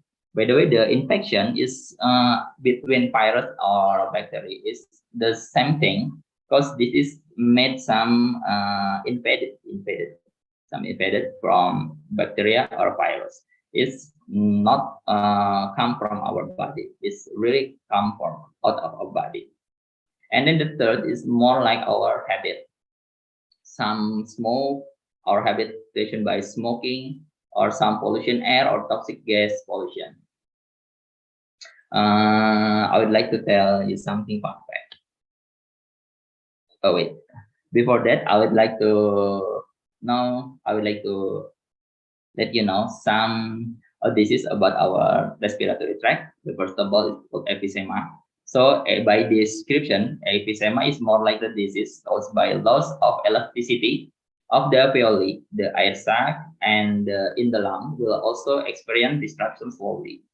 So making breathing is more shorter, and then the emphysema is caused by smoking habit, air pollution, and cigarette or smoke pollution. So it depends on your environment also and your habitation. And the second is called by influenza. I really know that this is common disease. And for two years before, we had some shocking disease called by COVID. It's more like the mutation of the influenza virus. Okay, we talk this COVID later, and the influenza caused by a virus, and it's easy contagious. It's really easy contagious. If you sneeze directly in other people, you have get a bigger risk for that. By the virus is more like the micromolecular. They can pollute in your air. And then the transmission can be through direct contact with a liquid such as coughing or sneezing when the flu and the nose is filled with the mucus, so that it interferes with the breathing. And the third is the pneumonia. As a clinical, pneumonia is defined as inflammation of the lung, parasitemia distal to the terminal bronchiolis, which includes the respiratory bronchiolis and alveoli, and cause consolidation of lung tissue and a local gas exchange disturbance. And why this pneumonia becomes some severe disease? It's a more like there are some udem or in condition that your lung will take some more water in your lung, so it will make you harder to breathing, and it's not a good condition for your, because our breathing is one of the vital parameter. So there are some localization of the microbes in our lung. When the localization also it stimulate our immune body, and at the localization of that also it make something we call the scorpion disease, something like that. And number 4 is like a lung cancer. It's a dangerous disease, of course, because for the cancer disease is still our development method, of course, not in a small numbers of all the patient with have the diagnosis by cancer, not also in lung cancer, but in a patient in a cancer is small to get repaired. And because it caused by cancer cell, yes, and that grow in the lung. If left unchecked, cancer cell can attack other part of the body. Yes, as we know, So the cancer is a very dangerous. Is that ability to make metastasis. So it will spread to our body and take our vital organ. So I hope this development will also have a good impact for the cancer, not especially just for the lung cancer, in a general cancer. Okay, and the lung cancer is also caused by bad habit, such as smoking, inhaling, vehicle fume, and drinking alcoholic beverage and other unhealthy habits. So I extremely recommend it for all of you, especially for your healthy profession, stop your smoking, because there are no benefit even if for you and also for your people you love or your people in your environment.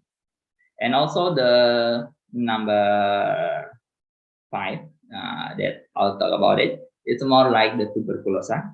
So tuberculosis is like a disease caused by the bacterium or Mycobacterium tuberculosis who attack the lung and cause a nodule on the wall of the alveoli, causing by oxygen diffusion process to be disturbed. Patient with tuberculosis also often cough of blood. Yes. Also, this is some our government program also in tuberculosis. We need to promote it, and then we need to give some advice for our society about how the dangers about the tuberculosis, because it's very dangerous thing also. The topic about the education our society is more important also, I think. And the third is, and the sixth point is more like asthma disease. This is occurred due to the narrow of respiratory tract caused by allergies and to dust, for example, and dander or small insect or hair. Or this disease can repair if ambient temperature is too cold or when the sufferer experiment physiological problem. So the asthma is not just for the allergens. It also depend on your emotion. So control your emotion. I hope you have the good emotion. And the other thing, we talk about the laryngitis. So laryngitis patient experience is more like the inflammation that occur in the larynx or larynx due to the bacterial or viral or fungal infection. In addition to laryngitis, and then so bronchitis is an infection we name the disease by the location. So bronchitis disorder is of the trachea or bronchus branch due to infection that cause the patient to produce mucus that clog the bronchi so that it can make shortness of breath. So if you see the imagine is there are picky mucus in your trachea tract and it's inflammation also and it will make you more suffer in a take a breathing. So the next is our last topic is or affection. Affection impair is more like our blood is a bind more than our oxygen. There are bind with other things and in a condition not in a good way, by the way, and it make a disease for us. So the affection is more like the impaired transport of oxygen to the body tissue, cause the blood hemoglobin binding components other than oxygen, such as carbon monoxide, for example, due to the higher binding capacity of the hemoglobin to carbon dioxide. And carbon dioxide will have more potential to enter the body. Yes, I've said it before that carbon dioxide or carbon monoxide is also more stronger to bind to our body than the oxygen. So you have to control about it. And then so if you learn about this respiratory tract disease, there are some more than disease that I've told you in this moment. By the way, I hope you can learn it more further than me, so you can develop for the next or give the information in good way. So if we talk about the statistic, it is taken by the paper You can say, or you can find it in the title with the prevalence and attributable health burden of chronic respiratory disease. It's a compare of in 1919, 1919 to 217. A systematic analysis for the global burden of disease study. So if you see, it is split into two. To imagine, first of all, it's split in first of all in 1990 and then in 2017.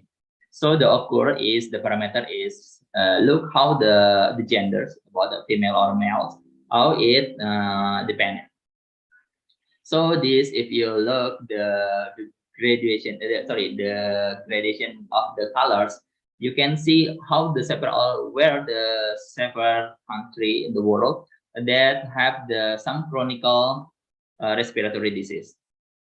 For example, in our country, in Indonesia also, by the way, there are some blue one, maybe it's about 300 or 500 case, prevalent case for 100,000 people for all age, not in a specifically age, but in a just in case. For Indonesia, in the blue one, and this is good, I think. And if you see some lighter colors like a red or orange, it's more like more case in that area. So there are some the differences between 19 and 1990 and to 2070. Some countries have to develop their treatment. The people of course, and the habit, and they have some method to reduce some to decrease the disease, and we can learn from that. So this paper also include this information: the global age specific prevalence of chronic respiratory disease by disease category in 2007. So if you can see it's a take to occur the males and the females, and there are some several disease in asthma and chronic obstructive pulmonary disease in the green one, and the interstitial lung disease and pulmonary sarcoidosis and pneumococcus. And in this paper, we can see that the major or the dominant disease is more like the chronic obstructive pulmonary disease. That is more like our habit and our needed, of course, some pollution and something like that. But the infection in pneumococcus is shown in a lower, or maybe I can't see that just in small value. But in asthma also, it takes some several people, and it's common for the age, even in the first birth child, and also for our geriatric. It's common because the form is there in some several age. And you can see how the age is depend your disease about this chronic respiratory disease. And this is all the age mortality rate of chronic respiratory disease by disease category occur super region in 2070. You can see about the areas in a global one, and then some in continent, in Central Europe, Eastern Europe, and Central Asia, and by high income also, and Latin American and Caribbean, North African, and the Middle East, and also in South Asia. I really not really proud of it because our nation is joining to the South Asia, right? But in this table, we have the higher table. I'm not really proud about it, and this is our next homework for decrease this table or make the table is more good to look. And in female also, in female or male, it is not a different part or not a different way. And South Asia is the largest or the biggest people in the world to have disease with chronic respiratory disease. And this is our homework. So this still same as the table before, that chronic obstructive pulmonary disease is more dominant. And this is the chronic respiratory disease attributed to daily, or daily is a disability just by life year, read by risk factor across subregion in 2017. So we can say about the ambient ozone pollution, there is, we can see that, but in a small thing, a small way. But you can really know about the smoking in a purple one. There are major in all parameters.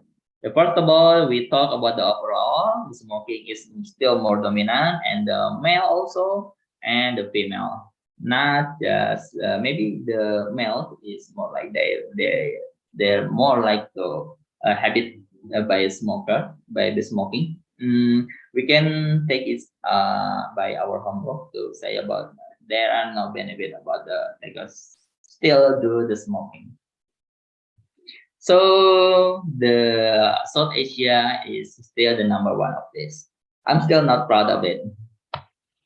Okay, and in other paper, oh, by the way, in my presentation also I try to take some paper in several paper that I have get in a national or international paper, so you can compare the information. It is still on the track or not, or you can compare it there. You are really interested to develop about it. So this is some several plants that containing antimicrobial activity. You can find it in a plant product as antimicrobial agent and Marjorie Murphy Cohen. By the way, I just take a snapshot of it. So if you take the paper, you can see the more the plants, there are the more the several information. Maybe you're not really common with let me say. I will try to find that you're really common to hear. Oh, that's some chili peppers. If you really like the spicy one, you're really familiar with it. There are some capsicum annum in scientific name, and the compound is the capsaicin, and the class is they take in a terpenoid, and it can function as an antibacterial. But if you try to develop about it, there are not also used in antibacterial that you can use it for the first vitamin C source, vitamin C source, and some its ability for the penetration in our skin. You can make this for another product. Okay, let me take it shorter. So if we make a mention about our phytotherapy against some respiratory disease, so the phytopharmaca or phytotherapy is taken by antibacterial in antibacterial purpose, and also we can say it as the immunomodulator, and then the bronchodilator and decongestant, and antitussive and expectorant. And also I really sure that are some more than several that I told you in this moment. There are some more benefit you can find it. And did you know that our nation, this is just for your information, our nation in Indonesia, if you find it in a Google, you can see what can I say, our differentiation is the number 2 or the second one after Brazil. But the fun fact is our phytopharmaca is a little bit more, really little bit. I hope that all of you take some interest, have some interest to develop this field, because the developing in phytopharmaca also or in a phytotherapy is still like the empty space. What can I say? Maybe not empty space in really, but is the still large space for ours to take part of this development. And I really hope that the Muhammadiyah student and also take this part. Okay, let's start to discuss about the paper. I will give you some sample paper. I really hope that you can understand. I try to take it in a simple way. So this is the paper that I took from Asian Pacific Journal of Tropical Biomedic. The title is The Natural Antibacterial Remedy for Respiratory Tract Infection. So I will give you the result. Just say the result is. But if you really want to learn about this paper, you can download it by on yourself. So you can take I'll give more information than I told in this moment. So the result is all the test bacterial isolate were completely susceptible to the 75% concentration, 75% concentration of the honey, and to do the 100% concentration of the simulated honey solution. So this may be due to the high osmotic pressure exerted by the high sugar content in both honey samples. So the moderate susceptibility of the isolate bacteria to honey at the 100% volume by volume is concentration, and the resistance to honey at the 25% concentration, and the 75% and 25% concentration of stimulant honey solution indicate the presence of other antimicrobial component responsible for the activity other than osmotic pressure. Therefore, it was suggested that honey shall distinguish antibacterial activity against the most common. So I will try to say in a simple way. So this topic is try to test about honey.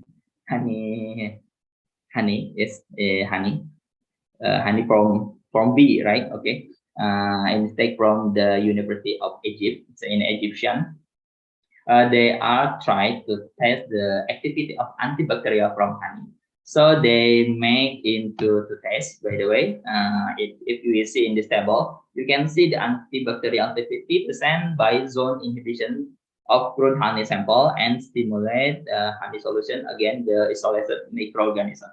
So this is the two sample. First of all, the crude honey, and the second is the simulated honey solution.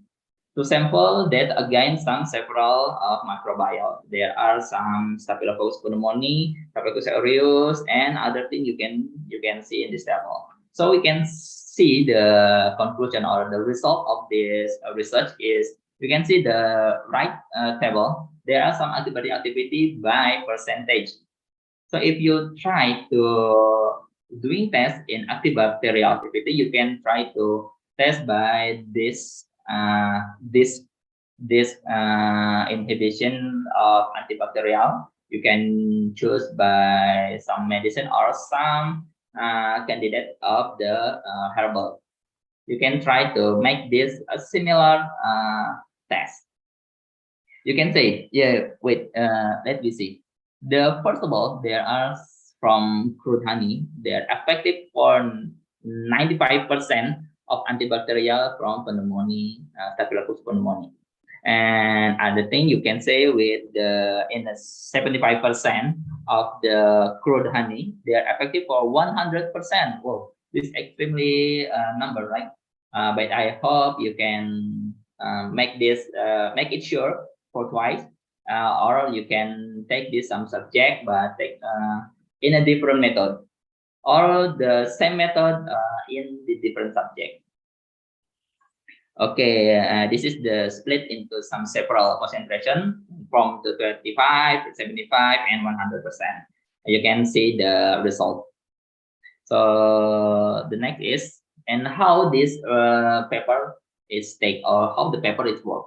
So the paper is worked by testing by sputum, and the throat swab specimen were used, from which the 5 bacterial species were isolated. Namely, is like Klebsiella pneumoniae and Staphylococcus aureus, Staphylococcus pigons, and Pseudomonas aeruginosa and Streptococcus pneumoniae were isolated, identified, and grown on suitable media for further identification or confirmation. Different concentration between the 100%, 75%, and 25% of honey and stimulate honey also for the compare, and the honey solution were used for activity assay and estimation of minimum inhibitory concentration and minimum bacterial concentration.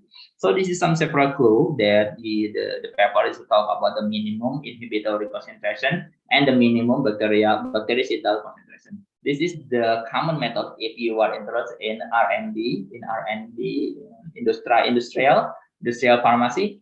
Maybe you can learn about it more further. So if we see this table, they also occur about the MIC or MBC. So the different concentration of the crude honey and the stimulant honey. So then again, the isolate the microorganism. So you can see the table. There are some negative or positive result. So how we can read this result? They say like this. In 175 and 25% water concentration of the crude honey solution. The test to some common in SH100 and SH75 and SH25 were the concentration of the stimulant honey solution tested.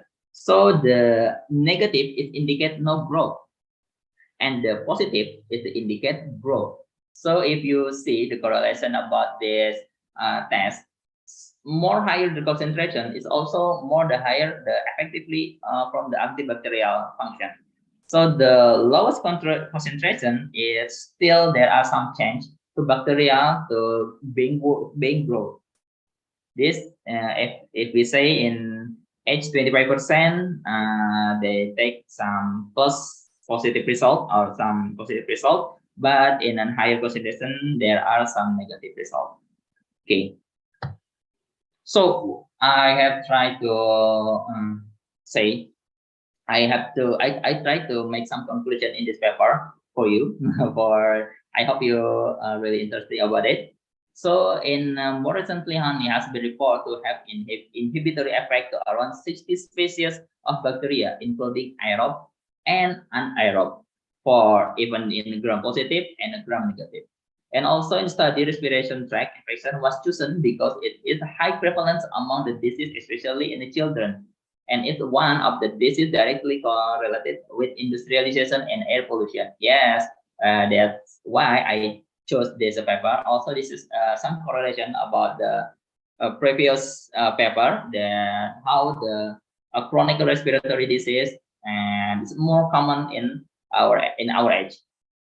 And also, honey is characterized by high sugar content and a low water concentration. In the study, stimulant sugar solution was done to make the property to high sugar concentration in a honey, which lead to the high osmolarity that produce antimicrobial action. That's the clue. Osmolarity is one of things that you can use as antimicrobial action.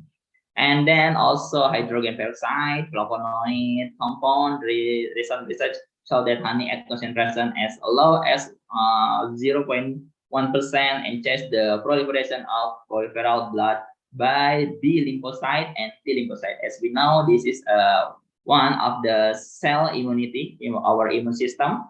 And also the phagocytes are activated by honey at concentration as low as 0.1%. For 1% honey solution, also includes the monocyte in the cell culture to release cytokine, interleukin, and interleukin-6, and the tumor necrosis of factor alpha. It is more like the specific our immune system. And then it was clearly shown in this research that honey has several action on the immune system, which all activate the immune response to infection. The glucose content of honey and the low pH between 3 and 4 may contribute in stimulating in action of macrophage in a bacterial destruction.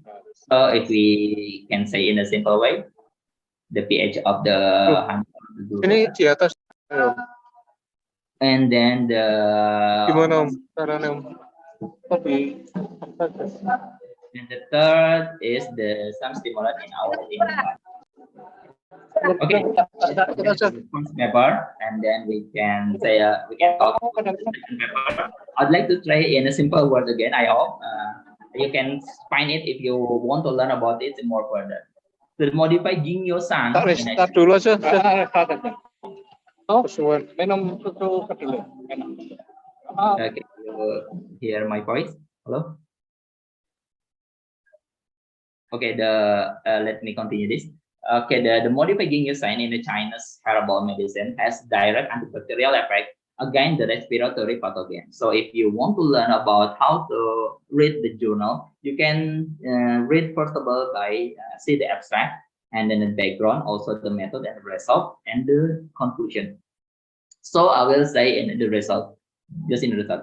MGS we can say in the simple form of the modified gingiosine. It inhibits the growth of Bacillus subtilis, Streptococcus pneumoniae, and Streptococcus pyogenes, which are gram-positive bacteria.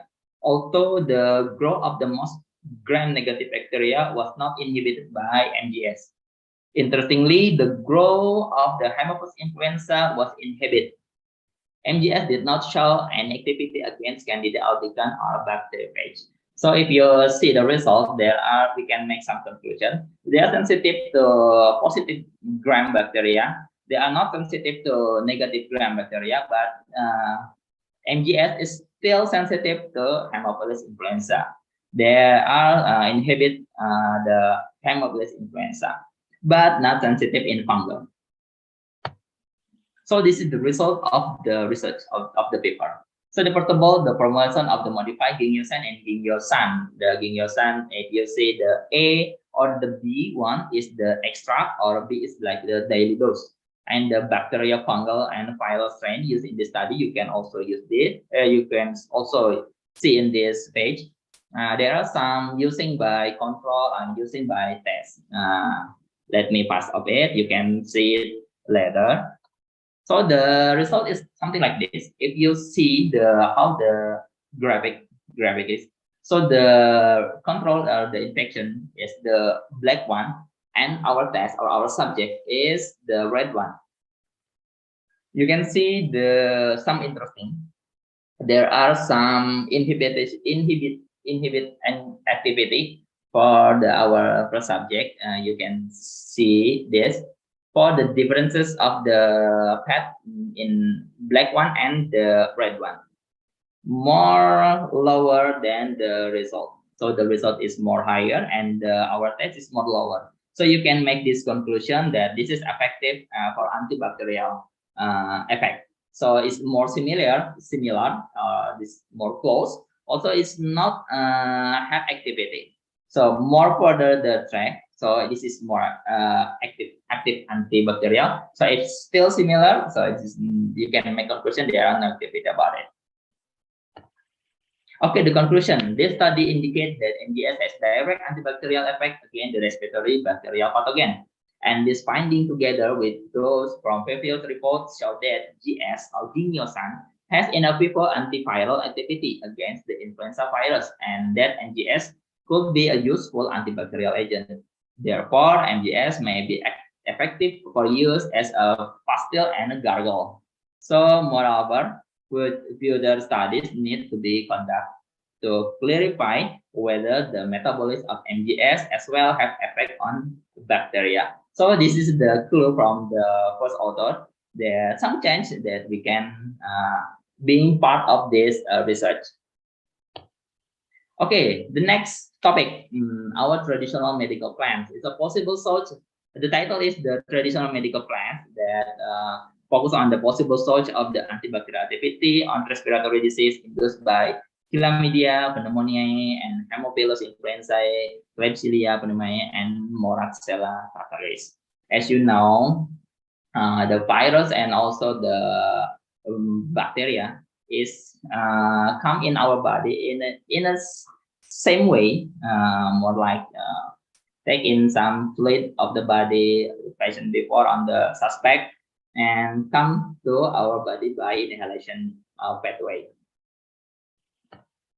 So this is some Romanian folk medicine used in respiratory disease and the main effective compound. There are several of the species you can see in this table, but I would like to say it again. If you look into this paper, if you want to learn more further, you can get some information more than I have taken this moment, or I say in this moment. So this is take some species or a part in use, and then give information about the main active of compound and the Romanian traditional indication. So if let's take some, for example, if you take some allium sativum, I really sure that you're really familiar about it. And main active compound is organosulfure compound or flavonoid and phenol carboxylic acid. And then wait, my laptop is wait.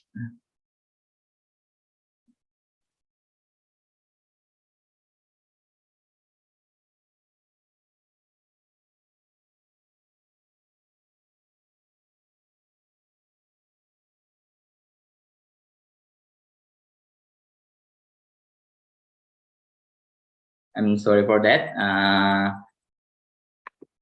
What can I say? And alim sativum, we can use this for in the Romanian traditional education using by cup with a sputa and pus and pharyngitis, laryngitis, and rhinitis and cold. There are some research that prove this Romanian traditional education. If you see, okay, I would like to say again, if you see this paper or you download this paper, you can also what the paper is really prove that the Romanian traditional education. And other thing you can learn it by on yourself. Wait.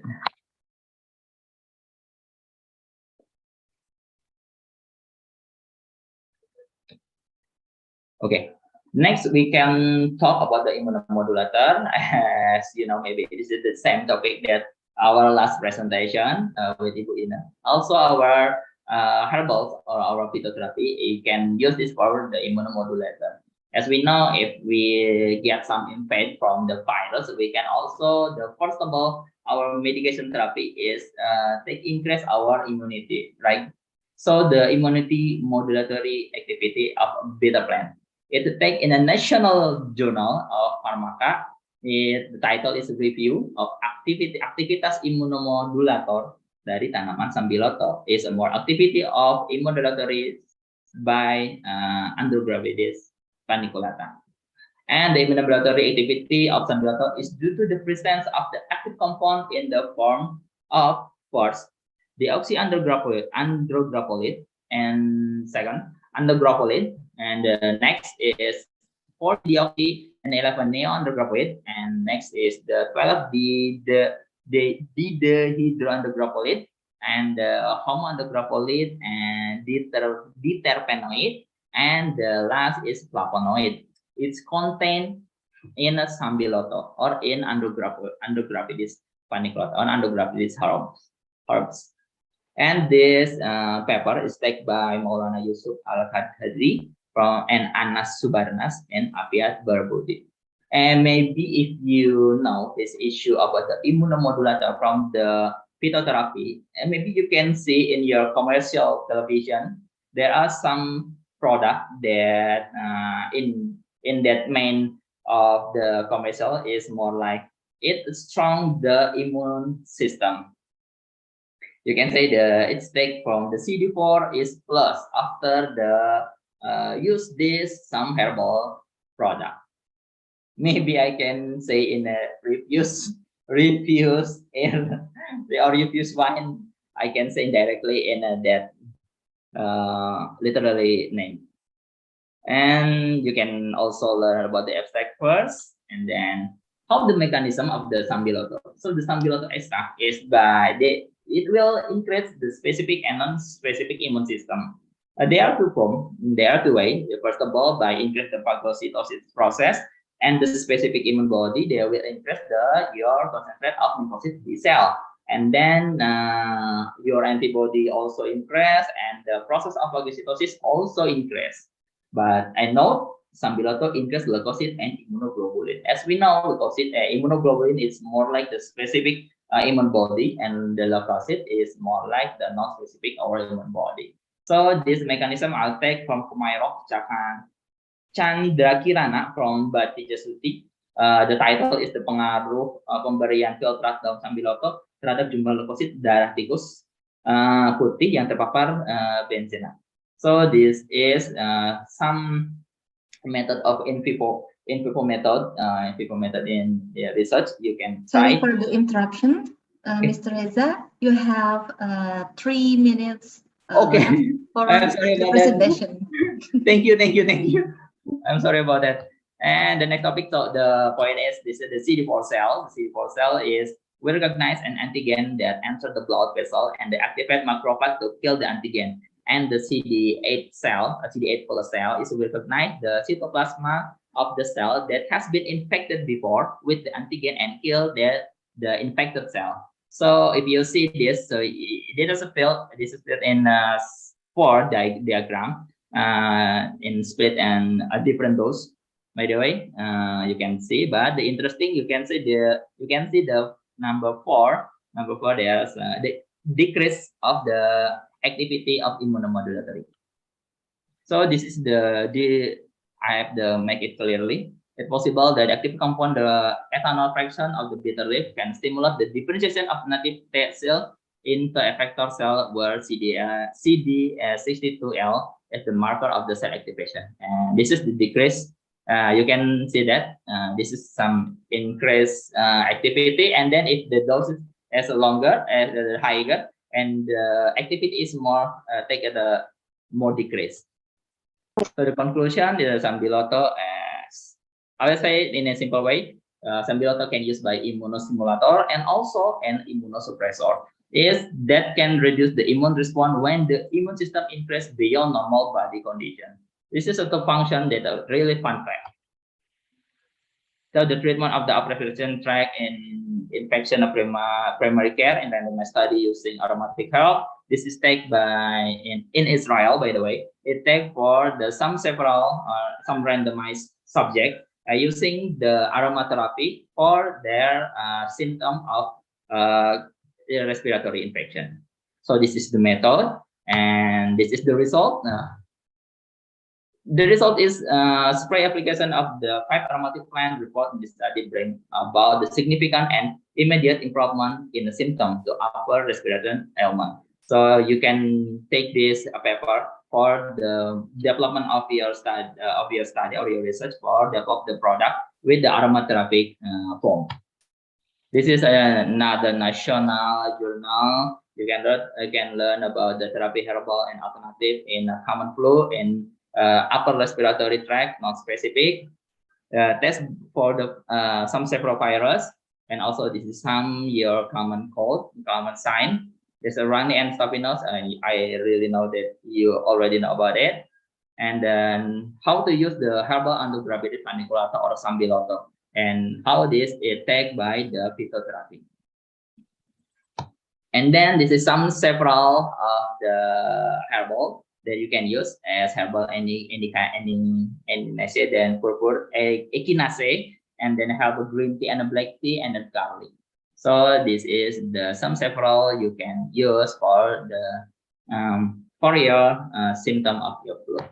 And thank you, by the way. And I'm really sorry that I didn't mention about the time. And I hope you really enjoyed my presentation. Okay. Thank you for the presentation. Because it's so interesting to know about all the plants and all the things about the phytotherapy and respiratory. It's so interesting for us. Thanks for sharing with us. And that was a very comprehensive presentation. And ladies and gentlemen, after we know about the comprehensive phytotherapy for respiratory system, it's time to discuss it with our speaker. So we are glad to receive so many questions from slide. And due to time limitation, we will select maybe 2 questions for our speaker. Wait a minute, I will see in the chat. Maybe from I don't know what's Shirley. From Shirley, from pharmacy student at STIKES Muhammadiyah Cirebon. And the question is, what is the main cause of respiratory disease? Okay, you can answer it directly, or I will read all the question? Oh, this from Sheila Elsa Rohali, right? Shirley Elsa. Okay. For this, I'm a okay. I'd like to repeat it again, and I hope you really know about it. So the really main cause, we can take in itself in a three form or three categories. First of all, the infection, and the second is from our inner body, infected by our heredity or DNA malfunction, and the third in our environment, something like our habit is more like some pollution or some a negative habit like smoking or something like that. This is the main cause by to the respiratory disease. Okay, that's so clear. So the main cause may be inside and outside our body. That's so. Yes, something like that. Yeah. And maybe if we have time, maybe we can get 3 questions. But now we will continue to second question from Mailatul. The question is from the article presented earlier. What compounds are the most effective for relieving or curing respiratory disorders? Okay, thank you for the question. I think this is the interesting question, by the way.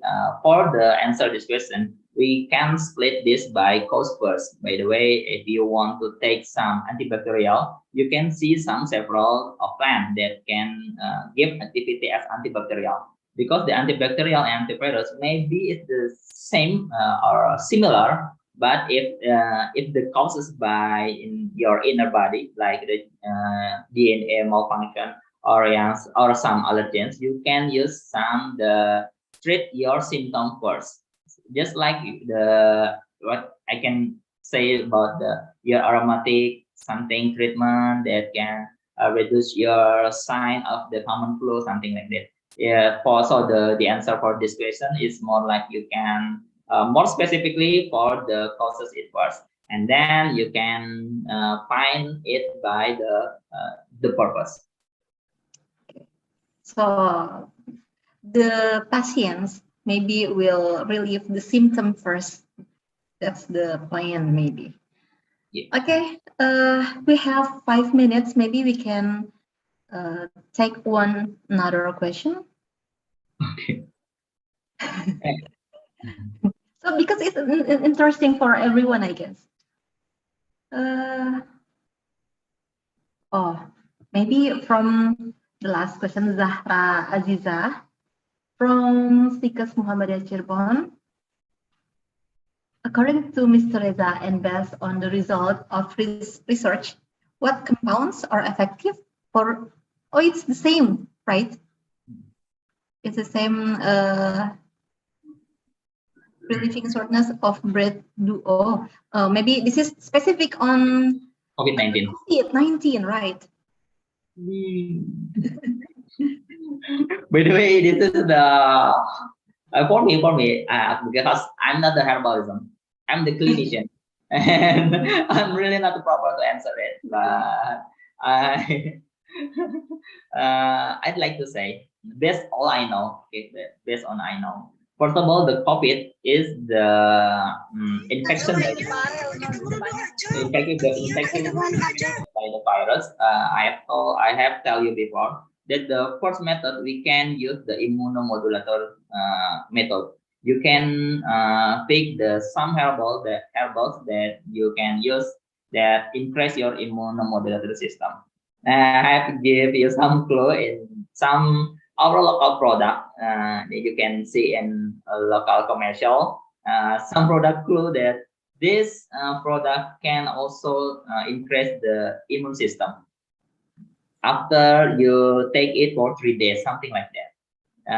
But if you use this as the antivirus, I think it is still more research and still need time for answer this question. But first of all, I hope you can reduce your sign or your symptom by use some herbal that you can feel good in your something in a symptom in COVID-19 is more like influenza, right? First of all, you can take it for it first, and then you can take the somehow you can increase that your immune system. That's my answer. I hope it is the correct answer, but I'm sorry if it's mistaken. I'm just saying in case all I know. Maybe that's maybe if we talk about what the active or the most effective, maybe until now we still search that, right? Maybe the first about immunomodulator for our body and maybe our habit, maybe. Okay. I hope this is your job for Zara. Interesting question. COVID is so viral, and that's I hope we. that. Maybe the time is up for 3 questions. It's enough, I guess. It have 10 minutes to this section. And thank you for Mrs. Arayan.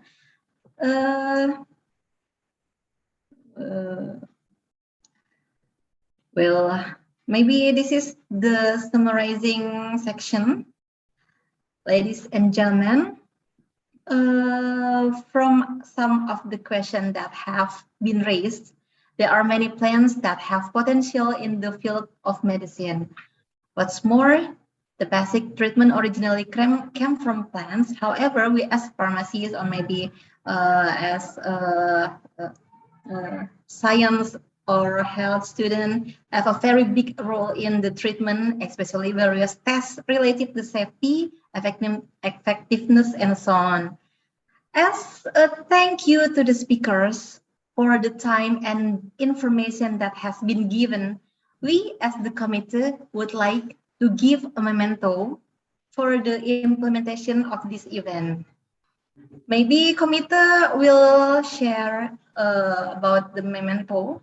First, I would like to thank to Mrs. Dr. Apoteker Ines Suharyani, MSE.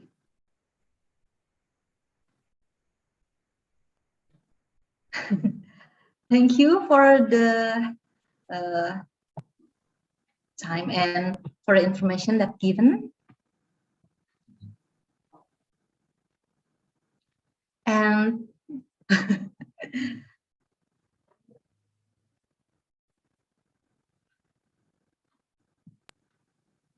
and thanks for the second to Mr. Ryan Arayan. It's also both of you give us very give a what it calls so interesting information about the plants and about the mechanism in respiratory disease. That is wonderful as.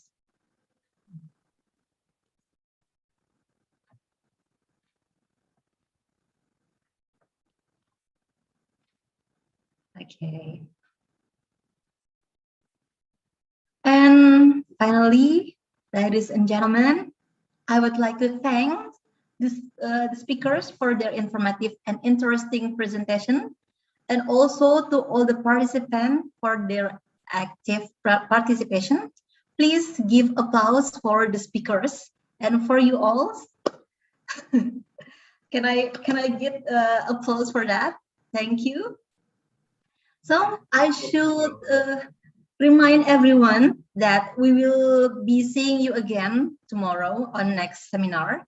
So see you all later. And thank you very much for the speakers and the participants. Over to you, Mrs. Diani. Thank you. Okay, well, thank you very much, Dr. Reni, Ms. Reni, for being a great moderator. So before we continue to other agendas, I'd like also to give you a certificate as a moderator today who bring a very interesting topic. Please, committee. Okay, the certificate is award to Dr. Apoteker Reni Amelia MSc. Please accept it, Miss Reni. Yay. Okay, well, thank you, Mr. Reza, Miss Iin, and Mr. Rani for being so attractive and informative today. Yeah, ladies and gentlemen, please don't go anywhere because we have a post test that should follow by all participants. But before we go through the post test, we have something to show. This is related to culture and heritage, especially in Cirebon. What are they? Here we go.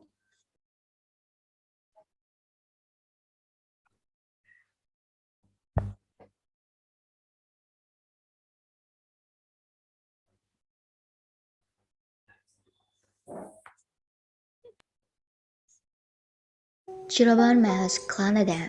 The Mas dance is a traditional dance from Java. The dance is unique in each area. In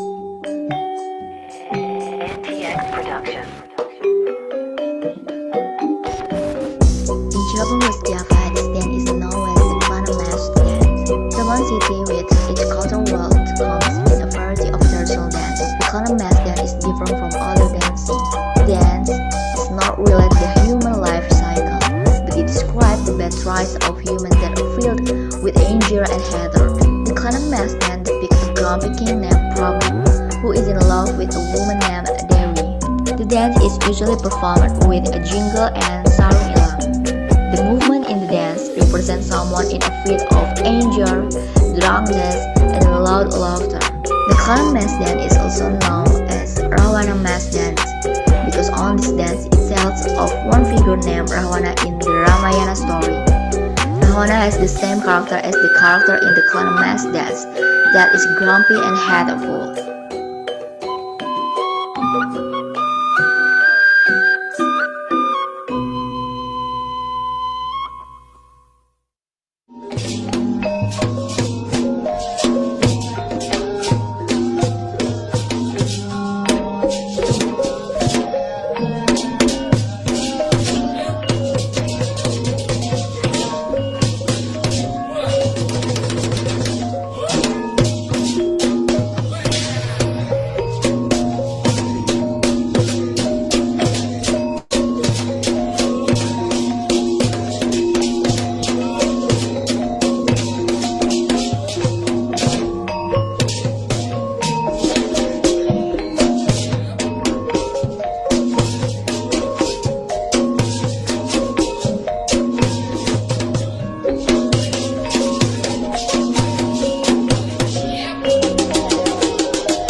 Cirebon Mas Klana Dance.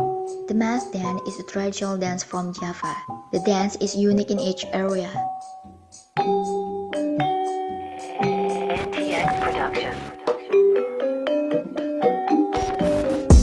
Cirebon, West Java, this dance is known as the Klana Mas dance. Cirebon city with its cultural world comes with a variety of traditional dance. The Klana Mas dance is different from other dances. The dance is not related to human life cycle, but it describes the bad traits of humans that are filled with anger and hatred. The Klana Mas dance depicts a grumpy king named Prabhu, who is in love with a woman named Dewi. The dance is usually performed with a jingle and sarung ilam. The movement in the dance represents someone in a fit of anger, drunkenness, and loud laughter. The Klana Mas dance is also known as Rawana Mas dance because on this dance it tells of one figure named Rawana in the Ramayana story. Rawana has the same character as the character in the Klana Mas dance, that is grumpy and hateful.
Selamat datang di kota Cirebon.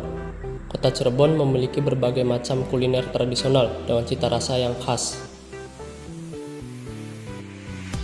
Makanan tradisional yang pertama adalah kerupuk melarat.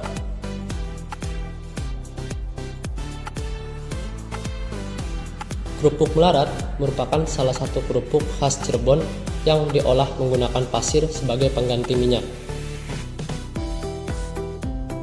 Makanan ini berawal dari pemakaian pasir menggantikan minyak karena kondisi harga minyak goreng yang saat itu mahal. Pasir yang digunakan bukan sembarang pasir, melainkan pasir pegunungan yang sudah melewati proses pengayakan.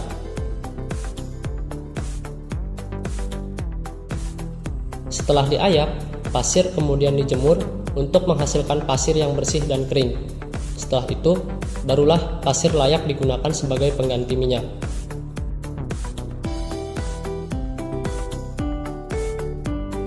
Harganya yang murah, rasanya yang enak, serta kandungan yang rendah lemak dan minyak menyebabkan makanan ini digemari oleh berbagai kalangan masyarakat.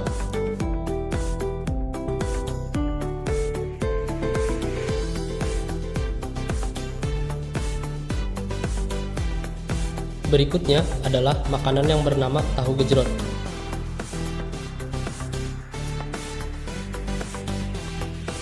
Tahu gejrot merupakan salah satu makanan dari kota Cirebon.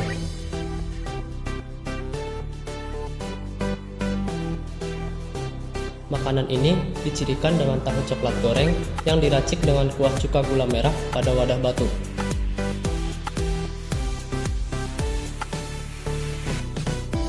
Makanan ini mulai muncul semenjak tahun 1950-an dari desa Jatiseeng, Ciledug, Cirebon.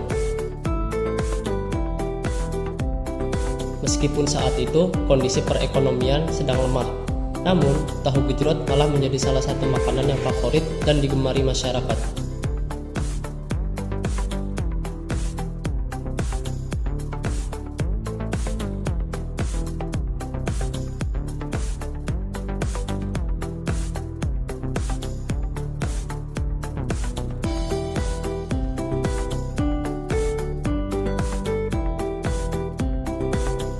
Makanan tradisional yang terakhir adalah nasi jamlang.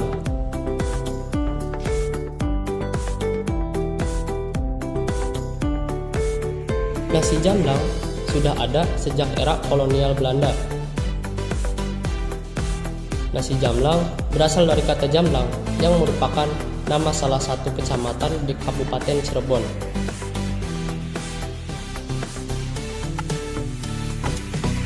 Nasi jamlang dicirikan dengan penggunaan daun jati sebagai bungkusnya. Daun jati dipilih karena bertekstur kasar dan tidak mudah sobek, sehingga membuat nasi yang sudah dibungkus tidak cepat basi.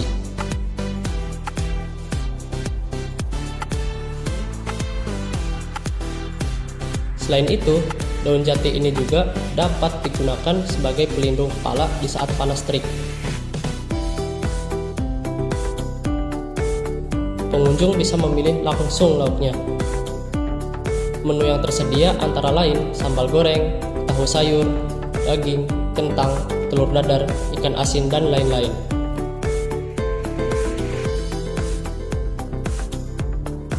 Itulah beberapa makanan tradisional dari kota kami. Sebenarnya masih banyak lagi yang belum disebutkan. Yuk ke kota Cirebon dan nikmati kulinernya.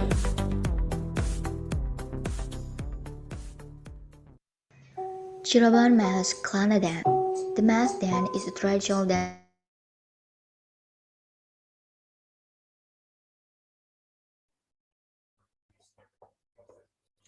Okay, that was only a little bit introduction about our culture in Cirebon. We hope you guys enjoy the video, and of course, we're waiting for you to come to Cirebon.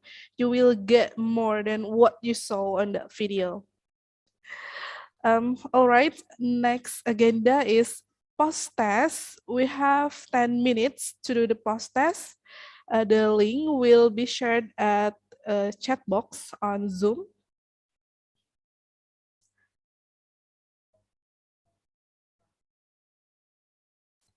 Okay, the participants, you can click the link for the post test and the chat box on Zoom meeting.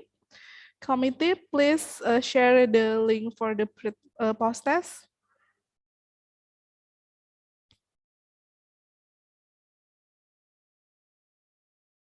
The time will count after the link appear in the chat box.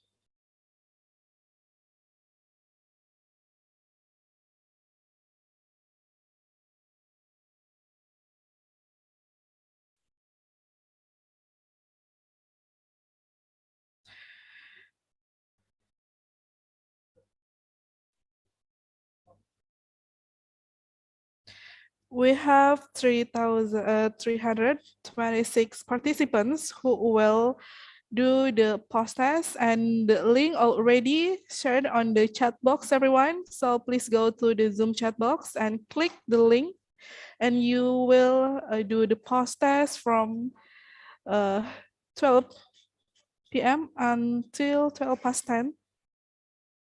You can do it now.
4 minutes left, everyone.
Okay, everyone, the post test already finished. Have you done your post test? Thank you for everyone joining the post test. I hope you guys get the maximum score. You can see your score in the end of the post test. you could check your score there. Yeah. Well, finally, we're going to the end of this event. From the deepest of our heart, we do say thank you very much to the Association of Muhammadiyah and Aisyah Pharmacy Higher Education who held this outstanding event, to all the speakers who have provided us with very useful knowledge, to the chairwoman, to the moderator, all staffs, as well as the audience who follow this event until the end. Thank you very much. Don't forget, we still have a day summer course for tomorrow. Don't forget to attend that day. Well, see you tomorrow, everyone. Have a nice day. Thank you. Assalamualaikum warahmatullahi wabarakatuh. Waalaikumsalam warahmatullahi Waalaikumsalam warahmatullahi wabarakatuh. wabarakatuh. Thank you, Miss. Wabarakatuh. Anytime. Thank you. Anytime. Have a good day, everyone.